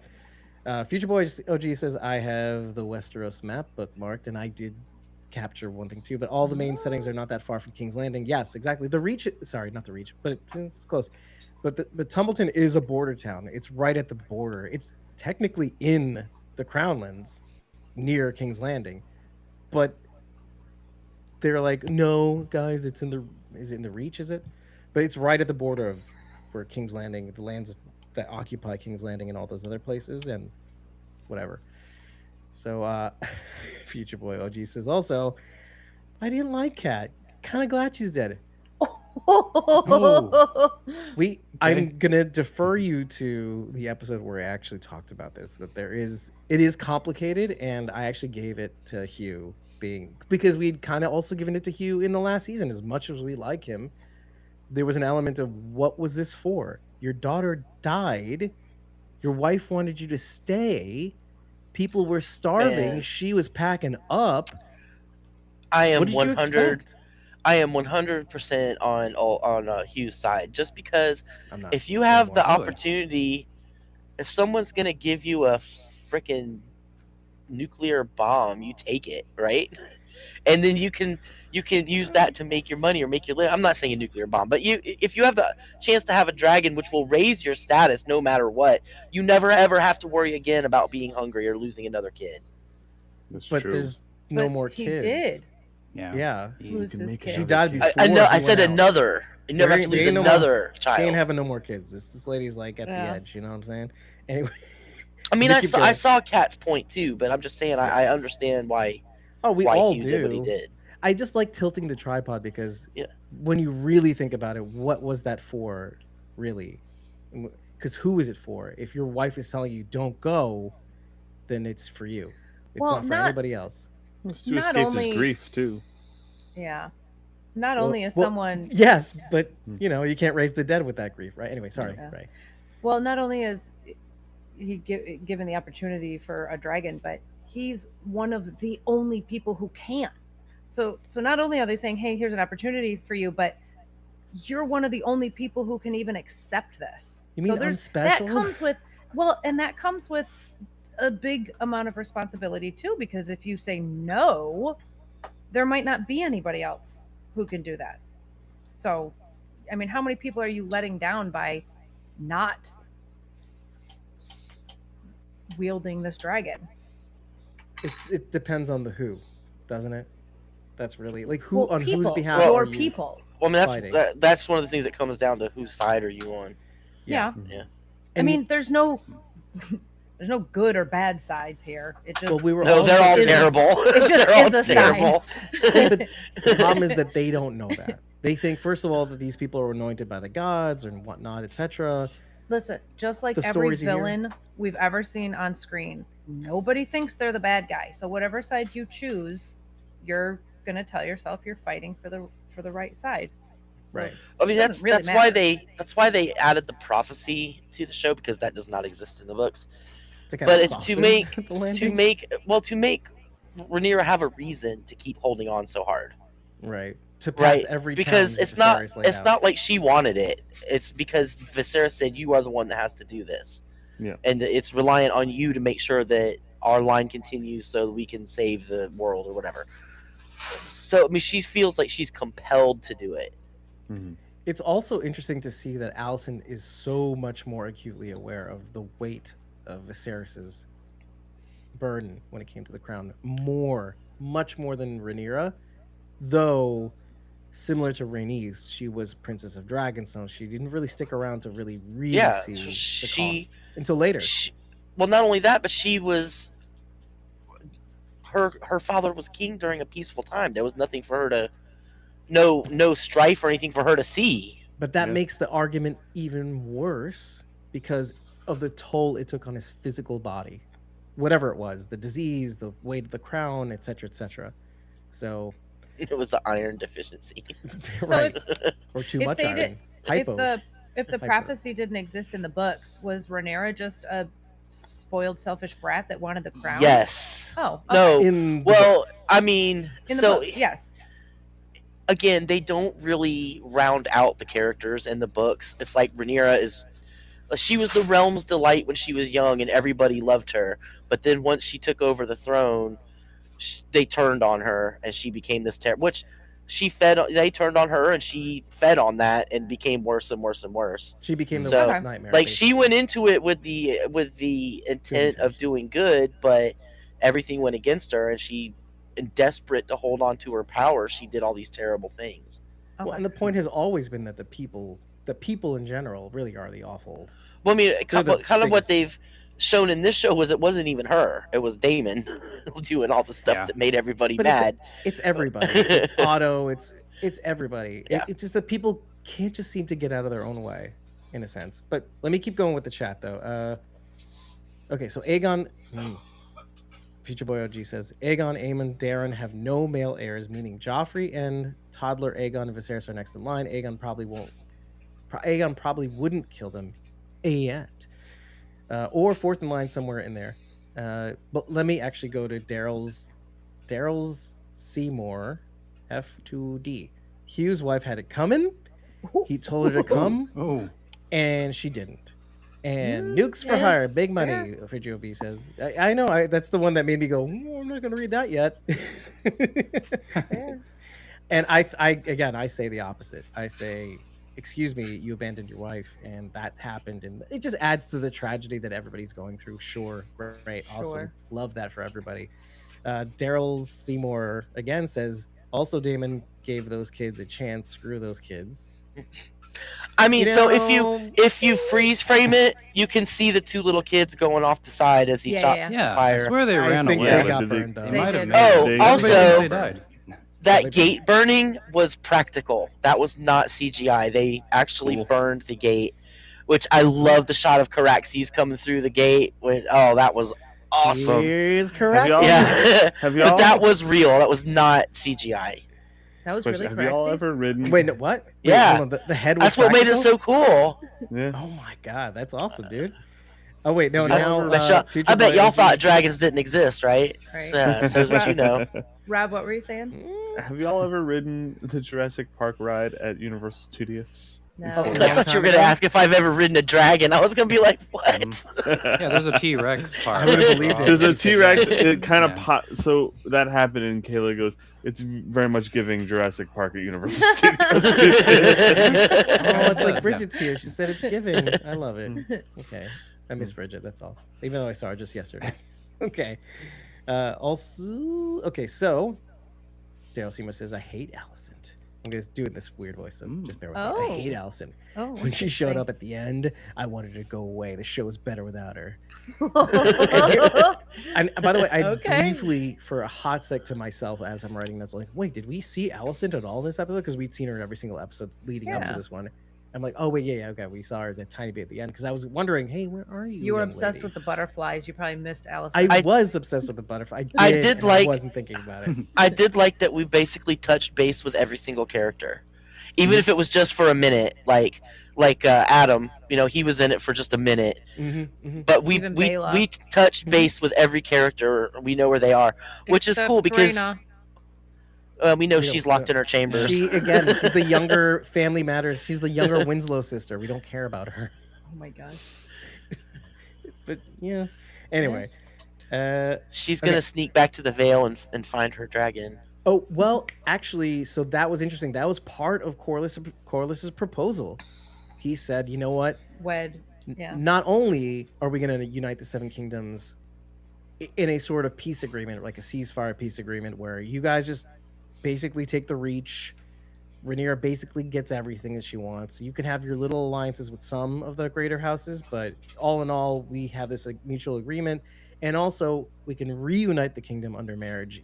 Your Daeron Targaryen can marry Rhaena Targaryen, and Rhaena, literally Rhaena, and we can I thought he said Baela. No, Rhaena. He said Rhaena. Rhaena. So, I got the approval from the Dragon Queen. So, and which is good for everybody because Rhaena had screwed up, and he doesn't know that. He doesn't know that. Think exactly, which is interesting. He unintentionally fixed this huge. It's on a but Daemon knows that. Daemon knows that. That's what kills me. Is that she just went through this thing, just bonded with your daughter. You see yourself in her, just like Alicent saw herself in Helena. It's everything. What is happening? It's everything that Rhaenyra wants, and yet it's still not enough. And Daemon's like, I just want all the high towers gone, and he gets his wish.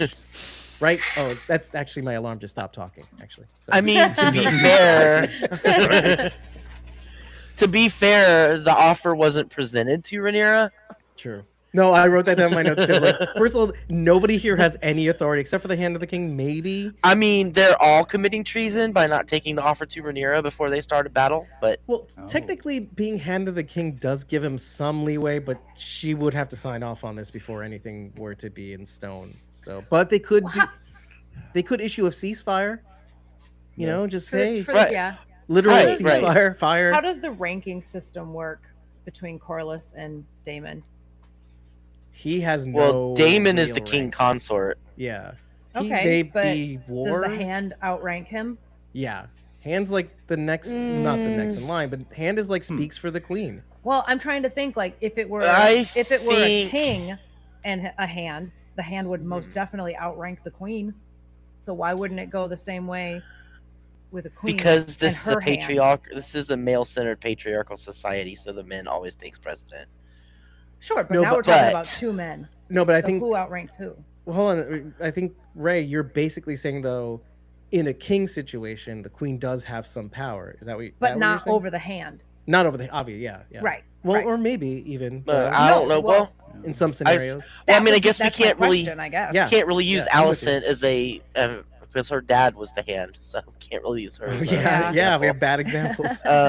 And they don't. That's a good question. Either, so. I guess it just depends on the situation. Like exactly. Otto agrees with me. Otto has something to say about this. I definitely agree. It does depend on the situation. The queen. He agreed with you. Now he's like, you're mocking me. You don't like being mocked. Wait, let me read the chat. I just wonder if in this whole situation, I mean, obviously Corlys is a prisoner, but maybe under different circumstances, if he could have, I don't know, pulled rank with Daemon and been like, "No, man, we're gonna take this. Like, stop. We're gonna take this to Rhaenyra." And Corlys knows he's even if he did rank higher, I don't think he's gonna step aside because he just knows this guy. Well, I mean, yeah, that's exactly. Daemon's not gonna let Corlys take precedence over him. He actually took him as a prisoner. He's like, "You're my prisoner." Yeah. Oh, yeah. Another thing in the notes, which I think is going to come back because, right? I was like, I'm right. So let me read the chat actually. So, Future Boy G says, "Excuse me, Daryl Seymour." I'm trying to cause a fight now. "Excuse me, Daryl Seymour. I like Alicent." And Daryl Seymour says, "I like real fire," and he has fire emojis. And Future Boy I like G real says, fire. Yeah, that's his answer. It's fine. It's a good answer. Because I was talking about the gate being getting the practical effects. Yeah. And Future Boy G says, "Well, I like Alicent as a character, not what she's become." Wait, hold on. Wait. Where I thought you guys were gonna fight. Okay, so Daryl Seymour says, "F Rhaenyra, glad we didn't see her." Oh, sorry, F Rhaenyra. Sorry, F Rhaenyra. Okay. Daryl Seymour says, "Ulf deserves beatings. I can't stand him." I say you weren't here for this. I said he's the hero of the show. Again, to me, he's redeemed himself by burning everybody. If Ulf isn't dead so first episode of season 4, what are we doing? I predict that he survives and moves on. Did you see Caraxes chasing him and then Vermithor chasing Caraxes? Yeah, let's talk because about that. Vermithor and Silverwing are mates. Yeah. So Vermithor was going after them. That's gonna be Caraxes, right? And both of them are riderless because Hugh was not on his dragon. So Vermithor and Caraxes are riderless, and they're both. Did we know Damon's that? not on his. Did they tell us on the? So there was a scene. It's not obvious. No. There was a scene with Vermithor and Silverwing where they were nuzzling each other, and their original maybe not original rights, but their writers before this were King Jaehaerys and Queen Alysanne, who were married. So you did say that, on the episode. Okay. Wait, I got 2 more comments to read. So could they like make more eggs? I don't know. That's kind of a famously like thing that doesn't happen. Don't you remember when Ulf went in there? He stepped in a clutch of her eggs when he claimed Silverwing. I do remember that now. But they just hide them in these little nooks and crannies where you can't get to them, basically. So Future Boy G says it's generally a bad idea to beat someone with the keys to a nuke, which actually was brought up by Bela to Rhaenyra. I was like, "Well, you just love me because I'm a dragon." And Rhaenyra's like, "Insolent child." Yeah, well, you understood what I said, right? And see, Jason said, "Insolent child." Why was that so much more violent than slapping her? Like grabbing her face like that was just. I was like, "Oh, she's about to kill her. She's gonna snap her head off." I honestly did not know who to side with in this scenario. My gut is obviously with Bela, but there's a sort of stand back. So Corlys hasn't made himself particularly helpful because he hauled butt to go fight the Triarchy. Right. Instead of staying where he needed to be, which was to advise Rhaenyra. You know why she's been getting terrible advice from Daemon? Because Corlys wasn't there. Right.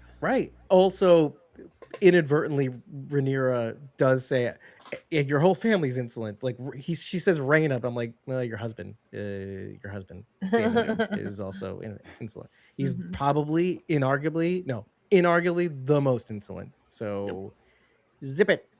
Anyway, so, okay. Future Boy G says, Vermithor be like, "Hey, that's my girl. Not too fast. Not so fast." And Daryl Seymour says, "Aemon was so turned on when he found out that Alice was a mother." Yeah. Oh, yeah. Right. Yeah. Yeah. I'm like 50% like, I knew I liked you. Yeah. He's like Negan. He's like, I'm 50% more. I think he was more turned on that she was 100. Fair. I would be. Wouldn't you? How did he not have more questions? I would have follow-up questions after that. I would have no follow-up questions. I'd be like, what skincare regimen are you using? Share. It is, it's please. I think please share. I think the knife that he was stabbed with gave him brain damage or something because he just cannot. He's not himself at all. At all. Totally vibing with Future Boy. He's like Alice Rivers is the gilf.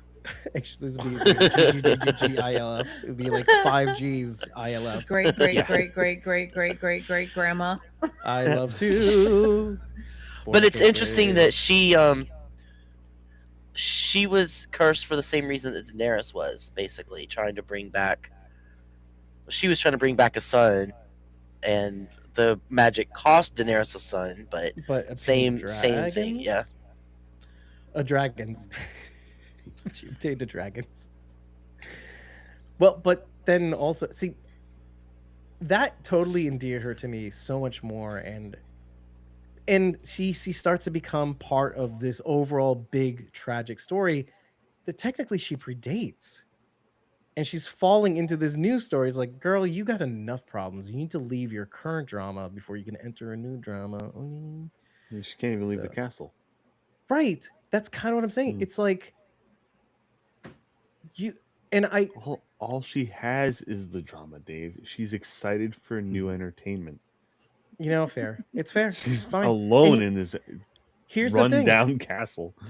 And then Aegon comes in, and it's like, I think her curse is just when the people you affect are making a turn, right? Daemon wasn't quite as there as Aemond is now. Mm-hmm. Somebody's going to come in and scoop him up, because that's how this magic works. Not so fast. You think you're going to get a Targaryen and magic yourself out of this bitch? Nope, you're stuck here. Because that's what I think is going to happen. Aegon's like, I own you, bitch, Aemond. Maybe even Alice too. Language. Well, listen, I'm fired up, dragon fired up, and I think Aegon is gonna take Aemond away and be like, "I own you. We're gonna go to Tumbleton, and that's that." And my betrothed, excuse me, which I kind of liked. I like that he said cute. that. Yeah. I love the line that she said. Nothing could undo what Dragonfire had done. I'm paraphrasing. I don't remember the exact line, but I just love that line, and we see that later on what Dragonfire does that can't be undone. I wish that line was a little different, because it mirrors what Eustace says to Rhaenyra, that Dragonfire can only destroy, cannot create. Meaning, your dragons are not going to allow you to keep the kingdom. If you keep using them, it'll undo you. But it is mirrored completely in Alice's tragic story. Is Dragonfire unmakes her, essentially, or unmakes her life, rather than maintains it or whatever, or gives it life, right? It's only taken from her. So it's kind of interesting that she uses the dragon to be the thing, or tries to get out of her predicament. And I just don't think it's working. I think it's just a reminder of how it's not working for you. So stop doing it. Stop it. Last week we laughed at Aemond because he was like, "We're gonna make a line of unsullied kings," and we were like, "Ha ha, she's a bastard." But it turns out she's not. She's actually royalty. Lord. Do you want to explain to the uninformed? Like, now we're like, basically, at least in show canon, we're closing the loop. She basically was married to Harren the Black. This was totally made up for the show. This was in the book. So show canon. Like, my take was that she was Harren's widow, but she also says the line of Harren, which doesn't mean she was not necessarily his widow. She could have been like a cousin or something, but still be in Harren's line. So I'm not. My guess would is that what you're saying? My guess would be that it was his widow, but so I'm not. It would be Harren the Black. Is that what you're saying? Harren. Sure. Harem. He's not a Targaryen. But some people get freaky. But what I'm saying is, what makes that more interesting is how and she mentions that her titles are stripped. Sure, her basically everything that she ever was, which mirrors what we're seeing now. Everything that you ever were was sacrificed because somebody decided to, or maybe even they. How did that story go down? Because she had even mentioned that Harren had this avarice and would not yield to the conqueror. Basically, is that essentially the story of Harrenhal? Yep, and then he had Balerion burn the castle down. And she became a victim of other people's ambition. Her husband being the main person really is like, You think you can stand against these people who've basically burned the entire kingdom? You think you can stand alone? And so she ended up being this big, big victim. And then she further victimized herself in thinking that she can save her son. And it cost her not only everything, but more than everything. She has to live on with that sadness that not only could you not save your son, but you get to live forever with that memory. Unless you break the cycle by not living in that regret, let's say, if we're talking in psychological terms. But that's not going to happen. That's not the show. These shows don't work that way. We don't have psychological healing in these shows. You don't get to move on. It's not how it works. No, you just get trauma over trauma. If you kind of look at it that way, Rhaenyra is a victim of other people's ambition, because it's Daemon's ambition that keeps screwing her up. Yeah. And Corliss's.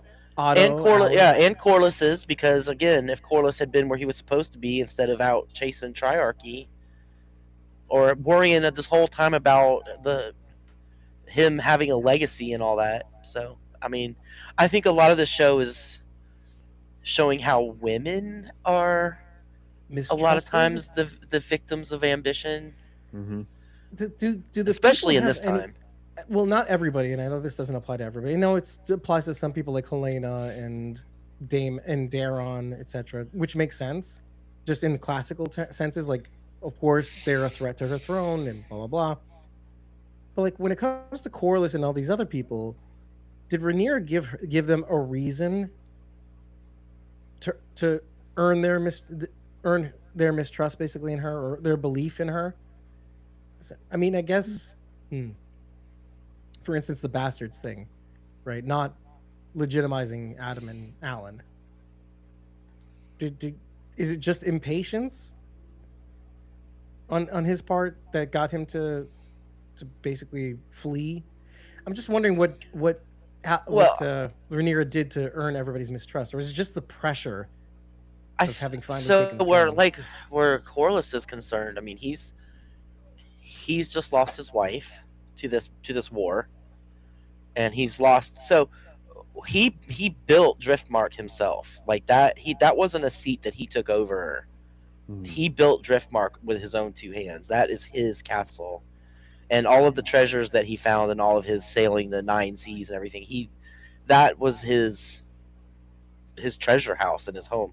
So he's just lost his entire home, a third of his fleet, his wife is dead. And he's like, all I want is this one thing from you, you know? And she couldn't do it, which is understandable from her side too. So everybody's feeling like they're being slighted, right?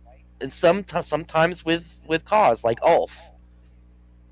Right. I mean, he's been very slighted by the people that, and so I mean, everybody's feeling that way. Well, kind of the inverse of Hugh, where Hugh went for it when he probably shouldn't have, and here we are. You got it, and all of it's kind of like just fell into his lap. It's like, oh, I can ride a dragon. I didn't die in the dragon pit. Actually, he literally stumbled into the clutch of eggs, which should have got him killed by not drinking fire, by Silverwing, but it didn't, because it's like, oh, you smell like my eggs. Ride me, little son. Well, that's what I mean, that fits. That fits the theme of the show. But thank God you finished that sentence. Let's read the chat now. But Future Boy OG says Alice might be getting revenge for Aegon the Conqueror killing her kid. That thought had entered her mind, and she's playing the long game. And Daryl Seymour says, well, she has the time. And Blazy, the Rhaenyra apologist. Look, Boy OG. I like to look at everything from everybody's side. I do too. I like to try to figure out why all of them are doing what they're doing. And Rhaenyra has her reasons, man. I'm not saying she's doing everything right, because she's not. No. But I can understand why she's doing the things she's doing. Technically, you could kind of see it.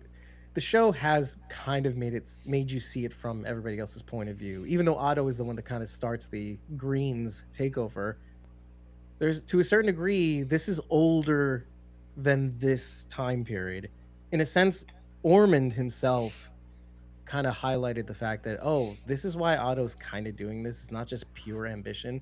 It's this old feeling that we got taken over by these ancient aliens, Dunk. This kind of idea that we were doing just fine until these jerks came in and took over and conquered us and stuff like that. And this is the story that Ormond tells. And maybe it's the stories that we were told and we're meant to be regaled with so that we never forget these ancient aliens, Dunk, came in and took over, and they're not supposed to be here, and yet if not for the dragons they wouldn't be here. Incestuous aliens, Dunk. Yes, you're right. But I like ancient aliens because it reminds me of Bridget. That's Bridget. Yeah. Aliens. So it's ancient. Now just use Bridget's voice. It's ancient aliens, Dunk. Okay, thank you. I thought I got it right. No, at least the cadence. Bridget's another co-host, guys, just in the chat so you understand. She's not here, and I wish she was because I love Bridget. It's fine. You'd like her too, I think.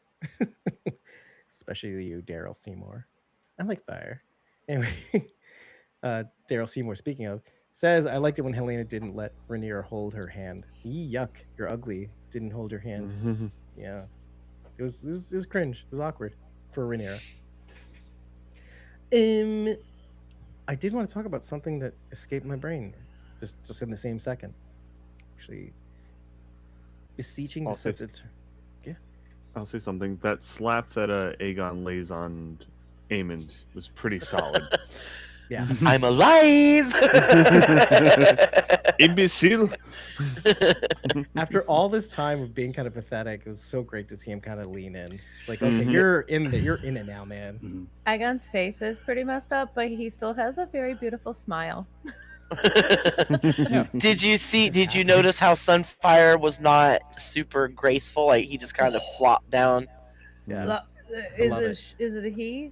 Sunfire. Yeah, Sunfire's a he. Oh, he was in rough shape. Yeah. Yeah. He almost died. Feeling bad for a minute. I was like, is he having a dream or is this the real thing? And I didn't know it was real until he slapped him. Yeah. I was like, all right, this is real. I thought it was going to be Vhagar. I got very excited and then immediately disappointed. Yeah, I thought it was Vhagar too. What is happening? I agree. I don't disagree because I think even Aemond was thinking, oh, maybe he's back. No, it's not only is Vhagar not back. Not only is she not back, it's my worst. It's literally the thing of my nightmares. It's hard. Oh, literally, it's hard to tell what's real and what's not with Aemond anymore, though. Mm-hmm. Although, yeah, especially in Harrenhal. I think. See, here's the thing. I think Aemond, at first, when he got there at first, thought it would be my worst nightmare if Aegon came back. Because he was kind of alluding to the fact that he's still, I think, or it could be the back and forth, right? The scenes that keep transitioning between Aemond, and they did it in this episode too. Aemond and Helena, there is something to that effect going on here. But I think when Aegon finally arrives, he's been, and I even note this in my notes, how he's been broken down to the studs, kind of like Daemon, but not quite. I think he's gone further than Daemon because he was more receptive to Alice, especially having been poisoned by his own effing mother. Mm-hmm. So he's broken down to his studs, and he realizes his worst nightmare is this. I mean, maybe not ostensibly and not objectively is his salvation, but to him it's like, I wish he was here so that I could tell him I'm sorry. And he came, and so his worst nightmare became his saving grace, but it's going to end up being his worst nightmare because it's Aegon. Mm-hmm. And I don't know, as much as we've seen Aegon go through something, I don't know, because Sunfire's back, because it changes, the dragons changes you, I don't think he's going to have that, I've been through hell and I've learned my lesson. You're not going to get a mea culpa from Aegon. I don't know. Which sucks. He was pretty, I don't know if bummed is the right word, but yeah, it seemed to bother him when Larys, who's the foot guy? Larys, yes, the foot fetish, the club foot guy, yeah. When he told him he was a bad man, he said, "You're just an awful person." But I think that's what allowed him to have a turnaround, though. You're kind of right. Mm-hmm. Well, yeah, that's what I'm saying. Or he could be also bummed, but also it was good for him, right? He could be pulling a Jamie and be like, I'm gonna be a better person, and the as soon as he has what he wants, he's going back to being a jerk. That's kind of what I'm saying. It's like not another Jaime storyline. And that affects Aemond. Well, or oh man, because the whole thing is that we got this vision of Aemond, or what we presume is Aemond facing off against Daemon. So are we gonna root for Aemond? What? I just can't see. I'm rooting for the dragons. I'm not rooting for anybody. I'm just here to watch. I've got my bucket of popcorn and I'm ready to be entertained. Yeah. I'm rooting for the dragons. Yeah. I don't care about any of the people. There's that gut feeling. You know they're the only ones that lose. I know. We root for the underdogs, Rachel. That's right. That's right. But you already know the outcome. All right, everybody, put on your. But they could change it from the books. We know they don't. We know they don't. Already we know saw they it in don't. Game of Thrones, and also even a little and Knight of the Seven Kingdoms. Round table with the 7 knights at it. Yeah, that one.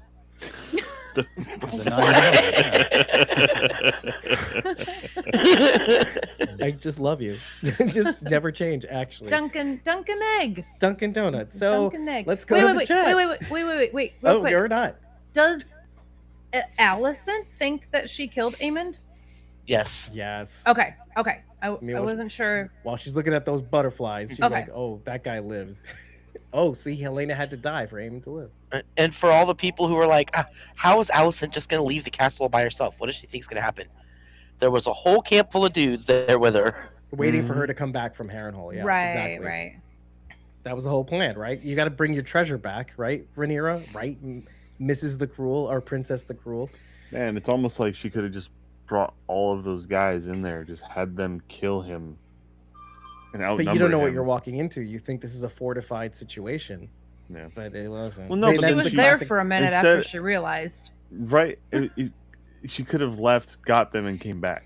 Yeah, and been like, dude, there's 2 people in there. Would you stick around this haunted castle? She should have done it after she poisoned him, maybe to make sure he was dead. But if she'd have tried to bring those 3 dudes in to fight him, he would have beat him. Or Alice would have stepped in. Yeah. Oh, yes. Something would have happened. Yeah. You guys know it. Ghosts are real. Honestly, I'm glad it didn't happen. I thought that Alicent was going to do... I mean, we were talking about last episode, but I thought she was going to do the unspeakable thing that Aemond wanted and then kill him during that. But thankfully... Praying mantis. You know... Yeah. At first, I thought that in the episode prior that might be, which is what I thought when we first saw her. Like, this is happening, isn't it? This is she can do that thing, and then, but she's not. See, but she even acknowledges this is gross. I'm not a Targaryen, so no. How about not? No. So how about I'm gonna go to the chat now because I'm awkward. Daryl Seymour. I'm alive. And also says Aemond was genuinely sorry for Aegon, and Aegon was pissed. Future Boy OG says I'm rooting for Sheep Stealer. Yeah. What do you think I said? The Sedax in pieces in the tapestry is Sheep Stealer's revenge. Future Boy OG says also all the details have been wildly different from the book. But the end results have all been the same. I mean, mostly, yes. For the most part, yeah. The beats have been the same. Which, okay, George, calm down, GRRM. I don't know if you were here when I was talking about Dave. I might have been when you were having trouble about how in the books it's the Greens who are out on the field and the Blacks who are inside Tumbleton. I did not know. That's when things kind of pieced out. So wow. The Greens are on the attacking side, and they have way more people than the Blacks, and the Blacks are inside defending the town. But it ends up the same way. The same way, right? Mostly. There is a couple of things that are different. I'm so glad I know that. This was the thing that you were about to say. Oh, now that it's happened, I can spoil this. Oh. No, that was about Bitterbridge. Oh, I don't even know what that is. Oh, but you know what? About Maelor. Oh, okay, never mind that. Yeah. But that actually kind of makes sense because let me just think about this for a second.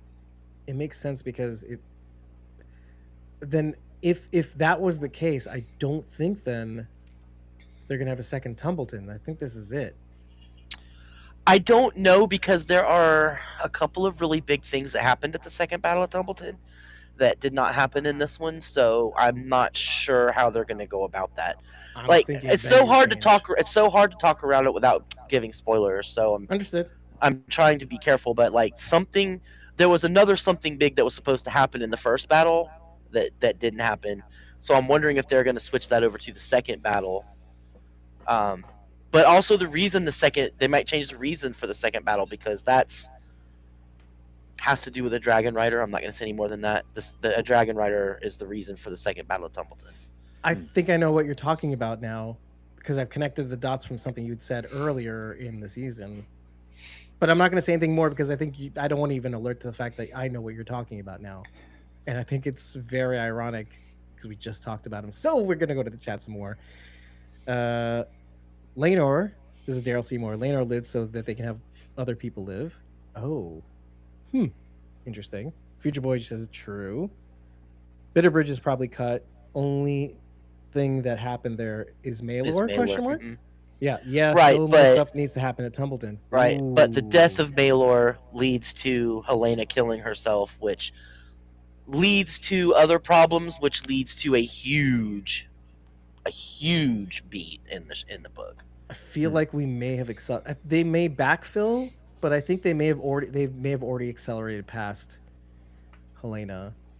Oh, this is gonna be so interesting. Oh, wow. Okay. Fine. Well, I love how much they're leaving on the table here. Think about in the books, Helaena is very loved by the small folk, and rumors after the whole thing, right? Rumors will start to circulate that Rhaenyra had her murdered. Okay. So things grow out of just that, like is blood what I'm and cheese. Say. Which we know that she didn't, right? Right. But in the books, it's kind of a toss up that some people think that she did, and some people think she didn't. So yeah, well, it's like the whole thing where if there's so much smoke, you think there's fire. So she might as well have. And well, really, didn't she kind kill Helaena? Drive her to it. I mean, I think if anybody killed her, it was Mysaria for telling her that she didn't have any hope. But then, who kicked out Mysaria that made her mad enough to tell Helaena? Why did she do that anyway? All roads go back to Rhaenyra and making it. Question, Rob. Kind of quick. I think she finally. So like last week, maybe it was the week before.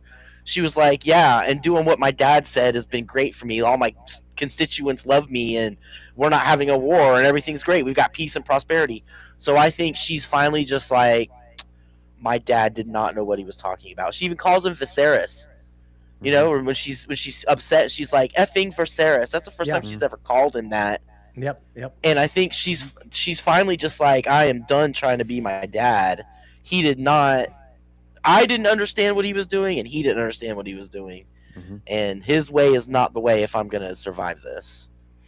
That's interesting, too. In that small sense, she sort of does what Daenerys does at the end of Game of Thrones, which is burning King's Landing. She's like, I've worked so hard. I've made myself the champion of the small folk and the oppressed. And King's Landing will never love me, etc., etc. So screw them. Well, Mysaria. She sent Mysaria away just because she was reminding her of Viserys. I think she wanted a clean break with her strategy of being. She had the angel and the devil on her shoulder, and she wants to go with the devil, so she sent the angel away. She's like, get out of here, angel. I don't need your crap. I'm going to be the devil if I'm going to live this. Right. She waited more on the angel steering side. into the skid.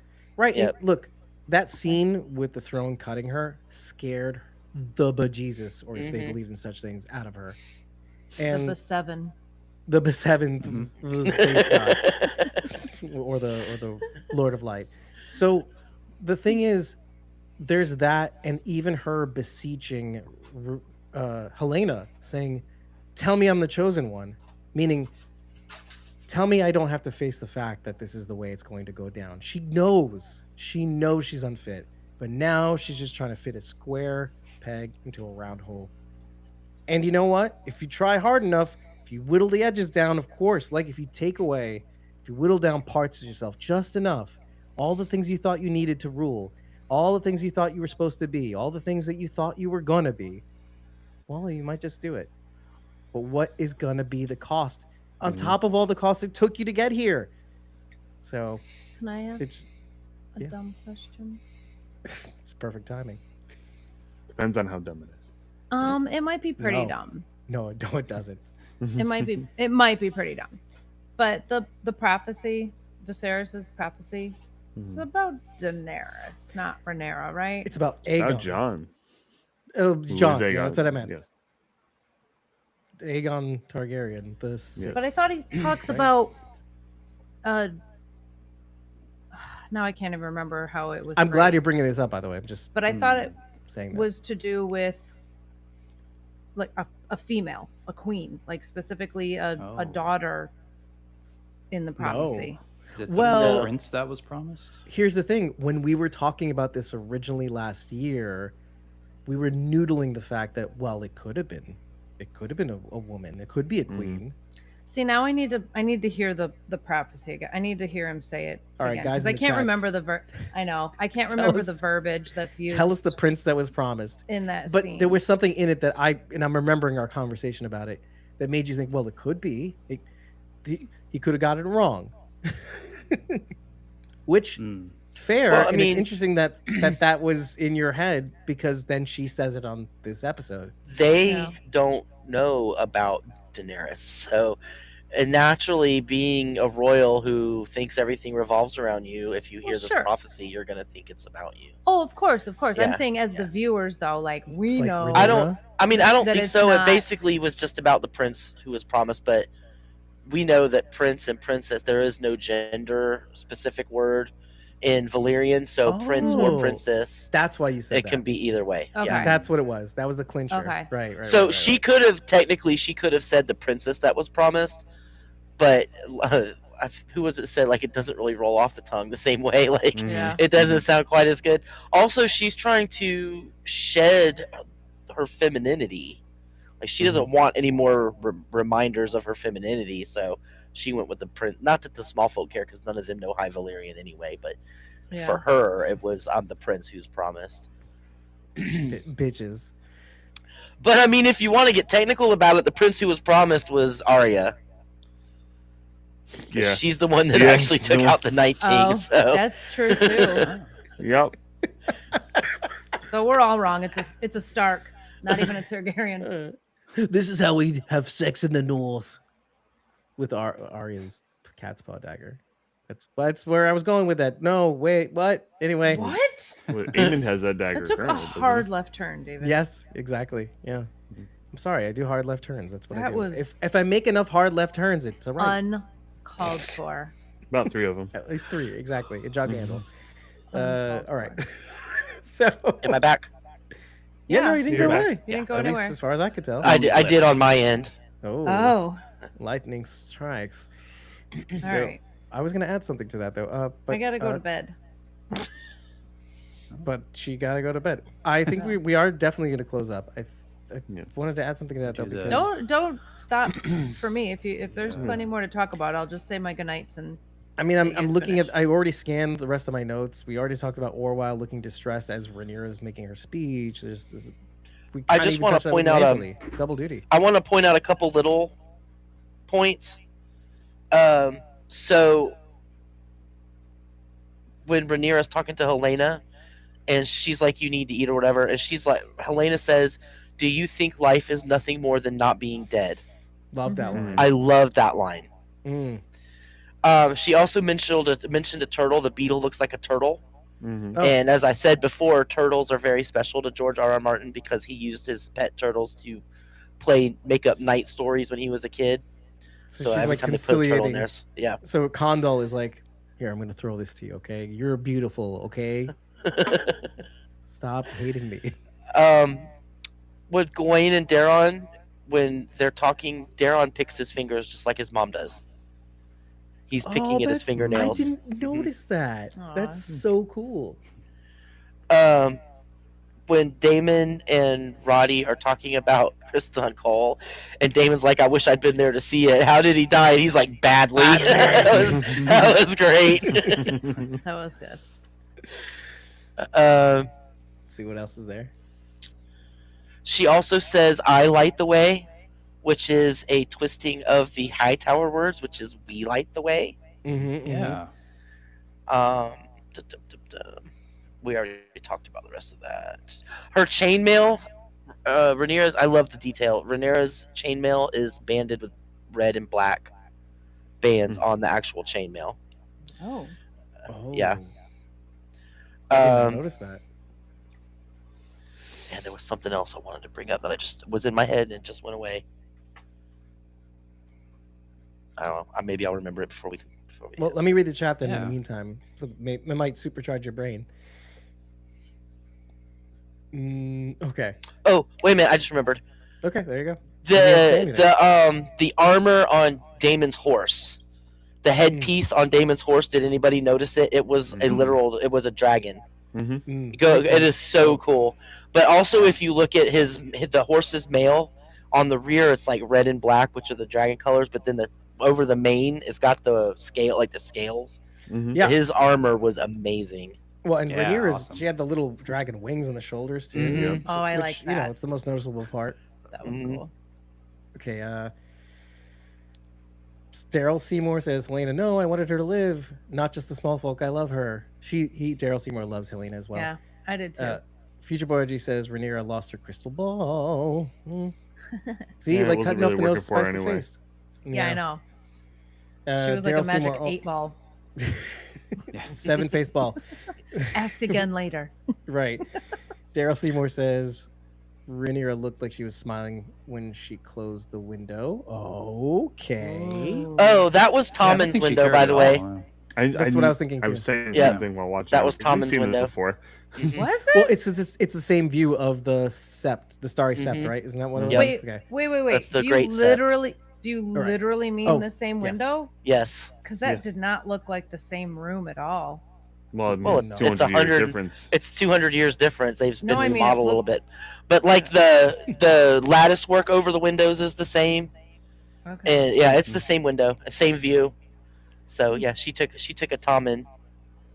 Well, Yeah, he she took took a Tom and he took Tumbleton. He took a Helena. He took a Helena. Oh yeah, what came first, the chicken or the Toman? Future Boy G says Rhaenyra is done trying to appease the small folk in the middle of the war. Yep, yeah, that's it really. And Miss Arya is right. Daryl Seymour says Miss Arya sucks. Glad Rhaenyra got rid of her. Most people think so. I don't. Obviously, She was annoying, honestly. I didn't see the point of the character. I get what you're saying. Future Boy OG says she hit it and quit it, and yeah. Yeah, She- literally. Did you hear what she said? She said she was giving her a manse, right? Which is an interesting term. Yes, she was gonna give her a manse and her own servants, and I was like, with what gold, girl? Because you're just sitting here talking about how poor you are. What gold are you gonna give her to go move away? I was thinking the same thing. So actually, what's interesting about that is I had a feeling that maybe she was hoarding a little bit away from Asaria, actually, and maybe a couple of other people just in case. And that would kind of also confirm the suspicions of Bela, etc. How, well, essentially, she was going to hit it and quit it, basically. That she wasn't always going to be around or something to that effect. Because you can see it two ways. Like, oh, your services are no longer needed. I don't need to appease the small folk. But, like, I don't hate you for it. I don't like that you helped make me the other way because that wasn't working. But I don't hate you as a person. Here's some golden immense. So, it's you can't abandon... People don't turn 180 right away. They may feel like they have to embrace that part of themselves, but they still feel certain ways about certain people. We're going to see that in the next season. Is like their feelings don't change. They just have to treat them differently. So anyway, Dale Seymour says, Miss Arya, don't listen to Rhaenyra. Guards, true. Future Boy OG, lol. And also Future Boy says, Prince and Princess are interchangeable in High Valyrian, per Visande. Daryl Seymour says Rhaenyra was speaking High Valyrian, so they never understood her. Well, at least that part, right? That what she was. That's really the title of what she's saying. They basically told her the whole thing and then some. Daryl Seymour also says Ninja or Arya is the chosen one. well, to capitulate. And Future Boy said, David just made it weird, right? Yeah, exactly. I did. It's par for the course, friend. Par for the course. Yeah, what he was referring to, but listen, you missed 100% of the shots. Could have been any number of things. Yeah. I just missed a lot of shots. That's all. Daryl Seymour also says Helena's speech to Rhaenyra. I loved it. Mm-hmm. And I do too. I'm alive. Okay. In the tents when they're setting up what their battle plan is going to be, Daemon gives a job to Sir Garibald. He wasn't in the episode of the Butcher's Ball, but in the books he is the person who delivers the famous line in the Butcher's Ball. You'll not die a hero, or whatever he says. We'll have none of you dying bravely, or whatever. But anyway, Sir Garibald is the one that says that in the books, not Roddy or whoever said it. Okay. Or they didn't say it. They didn't say it in the show. That's why I was so mad. Okay, I see what you're saying. In that moment before Kristan dies, basically. Right. Yeah. Or yes, exactly. Oh, can I ask one more question? Yeah. If you're into it, like you said, you were going to go away. I know. I'm so tired and I need to go to bed. But this was bothering me because I see things on the internet and I'm like, oh, that's interesting. But Sharon D, who killed Kristan Cole? Because apparently they are a bigger part in the books. Alice and Black. Right. So Black Alice. Well, in the show, it's Black Alley. Black Alley. Yeah. In the books, it's. What's Alice and Black? Oh my gosh! Oh, Blackwood. No, it's oh my gosh! He's an archer. I can't remember his name, but he's an archer. Roddy the Red or something like that. But he does play a part. In Tumbleton in the books, not in the show. Okay. Do you think this character is gonna? Do you think we'll see more of this character play a bigger part next season? Which character?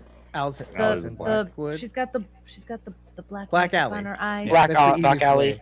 I know. I like her. It doesn't help that she looks cool. Yeah. Yeah. Red Rob Rivers is who kills him in the book. Okay. Who is a bastard? Just so you know. So Black Alley. Her best line is when Daemon says, "We have the kingdom looking at us. We can't do this." She's like, "Boring." I don't remember what she says exactly, but you can also see her face. She's the one who ends up killing Kristan in that episode. But you see her face. She's ready to be like, "Yeah, tell me more bad things I can do." Like you see it in her eyes. Like, "Please, Daemon. I wish you weren't married to Rhaenyra. Get on this junk." Anyway, so I want to see more of her next season. Did you see the 2 shots she made while she was riding? Riding a horse, shooting the 2 guys in the battlements. That was awesome. She's so basically cool. They combine the characters. Yeah, I want to be her. She's she's a bigger part in the book, but I mean, there's so many people in the book. You can't. If everybody got speaking lines, that's all we would have. Would be like 5 hours long because there's so many. You characters. wouldn't mind. You wouldn't. I would not. I would not. Let's get ready to wrap up. They could give some people less lines and the cool people more lines. Yeah. We could have less Aemond and Alicent and have more of people that I like. Yeah. I mean, it's fine. Well, let's do this. Okay. Don't touch that dial. We'll be right back after these messages. We just thought we'd remind you to show this episode some love by tapping that like button, if there's one to be tapped, subscribing to our podcast or channel, and if available, enabling all notifications, and sharing the show, or clips of it, with everyone you know. And don't be afraid to reach out. Leave your questions, feedback, ideas, or even concerns in the comments section. There isn't one? Head on over to ratethispodcast.com/squawkingdead and leave your thoughts there. Rating our podcast is the best way to get our attention because it also boosts our visibility. And we'll probably address it in the next episode too. And if you think there's something to what we're doing here at Squawking Dead, tip us over on Ko-fi. As a token of our appreciation, you'll receive forever access to our Discord, along with 30 days access to our uncut episode and interview recordings, plus our pre-squawk insights. Take your support further. Join a membership tier on either ko-fi.com/squawkingdead or patreon.com/squawkingdead, and you'll unlock access to more channels on our Discord server, receive shoutouts at the end of every episode, and depending on what tier you join, the ability to join us on camera and mic to break down future episodes alongside us. Thank you for hearing us out and making it this far into the episode. We now return you to our regularly scheduled podcast. All right, cool. I do have a question now, if I can put the thing back. Before we go, we did not see Darren and Tessarion's fate. Oh, sorry. Yeah, Darren. Right, that's what I was going to say. Well, there's so many names. So I thought that was an interesting way to end the episode. we did get confirmation, right? If you don't see a body, you know if they died. So we did see Ormond's mangled. Thought he'd be more burnt. Yeah, like I don't care if I'd seen his body or not because he would dead. He would dead. But Daron though, that's interesting too. So I can't spoil it. I hate spoilers, but well, and also we don't know how, because like the greens and the blacks changing sides, and we don't know what Daron's fate's going to be. Basically, yeah. As of now, he's still maybe alive. And I'm sure they did that on purpose to make us think that way. So there was a part, I'm not gonna say what it was or anything, but there was a part where I was like, "Oh crap! This is where Daron's gonna get it from something in the books." But it I don't know if it wasn't. It turned out to be something else. But for just a hot second, I was like, "Oh god!" But that wasn't it. Well, and with the greens this much out of the way, it does leave an opening for Aegon to have his theater in terms of this engagement with Rhaenyra. I mean, Rhaenyra's big battle is going to be with the small folk, more or less, but it's also with Aegon too. They're intrinsically. Sorry. He's coming for. Yeah. I'm not saying anything. Right? No, well, I know. I figured. Let's read the last of the few comments and maybe sign off. Is that fine? Or does anybody have any questions first? Okay. No. So Future Boy G says archers on the command of Sir Pate of Longleaf killed Cole in the book. Yes. Per the Google. Wait a minute. This is my people right there. The Google. Daryl Seymour says Damon's joy of hearing about Crispy Cole's death was relatable. Daron is definitely still alive. Daryl Seymour also says, and I will say this: thank you for being here. That's all I will say. But I also say other things because what we do at the end of every episode is shout out our upper tiers, 2 of whom are with us right now. Starting with the Survivors members, we've got Jason, who is at Neozawan on Instagram. He's a Survivors member. That's our upper tier, or producer tier. We got the Whispers member, who happens to be here also, is Rob. You can find on Rob's stuff _ Nancy _ Thangs on TikTok. And of course, Kim.Rally is a Whispers member as well. You can find our Facebook via at Kim.Rally, the number 1. I don't have the walkers on the screen right now. Shame on me. Shame on me. I'm behind on our work because my computer died last week, and I'm catching up all over again in the Season of Evil. The Season of Evil is marked by the fact that we're covering 3 shows a week. We have full-time jobs. We do our best at this ragtag team of wonderful people that I get to do this with. Thank you for being here, too. Thank you for being here in the chat. Thank you for all your wonderful comments and questions and for allowing me to be the weird jerk that I am regularly 3 times a week, at least until this week. So take care, everybody. Have a good night, and we love you. Bye. We'll see you soon. Bye. Catch our coverage of Silo and not House of the Dragon, Silo and The Walking Dead City. Wow. I know, man. Sorry. And hey, we've got lots of shows to come. We're talking about maybe doing Widow's Bay, and we have an ongoing coverage of Severance. Dark Catch Matter up before the 3rd season. Here you go. Bye, everybody. See you soon. Night.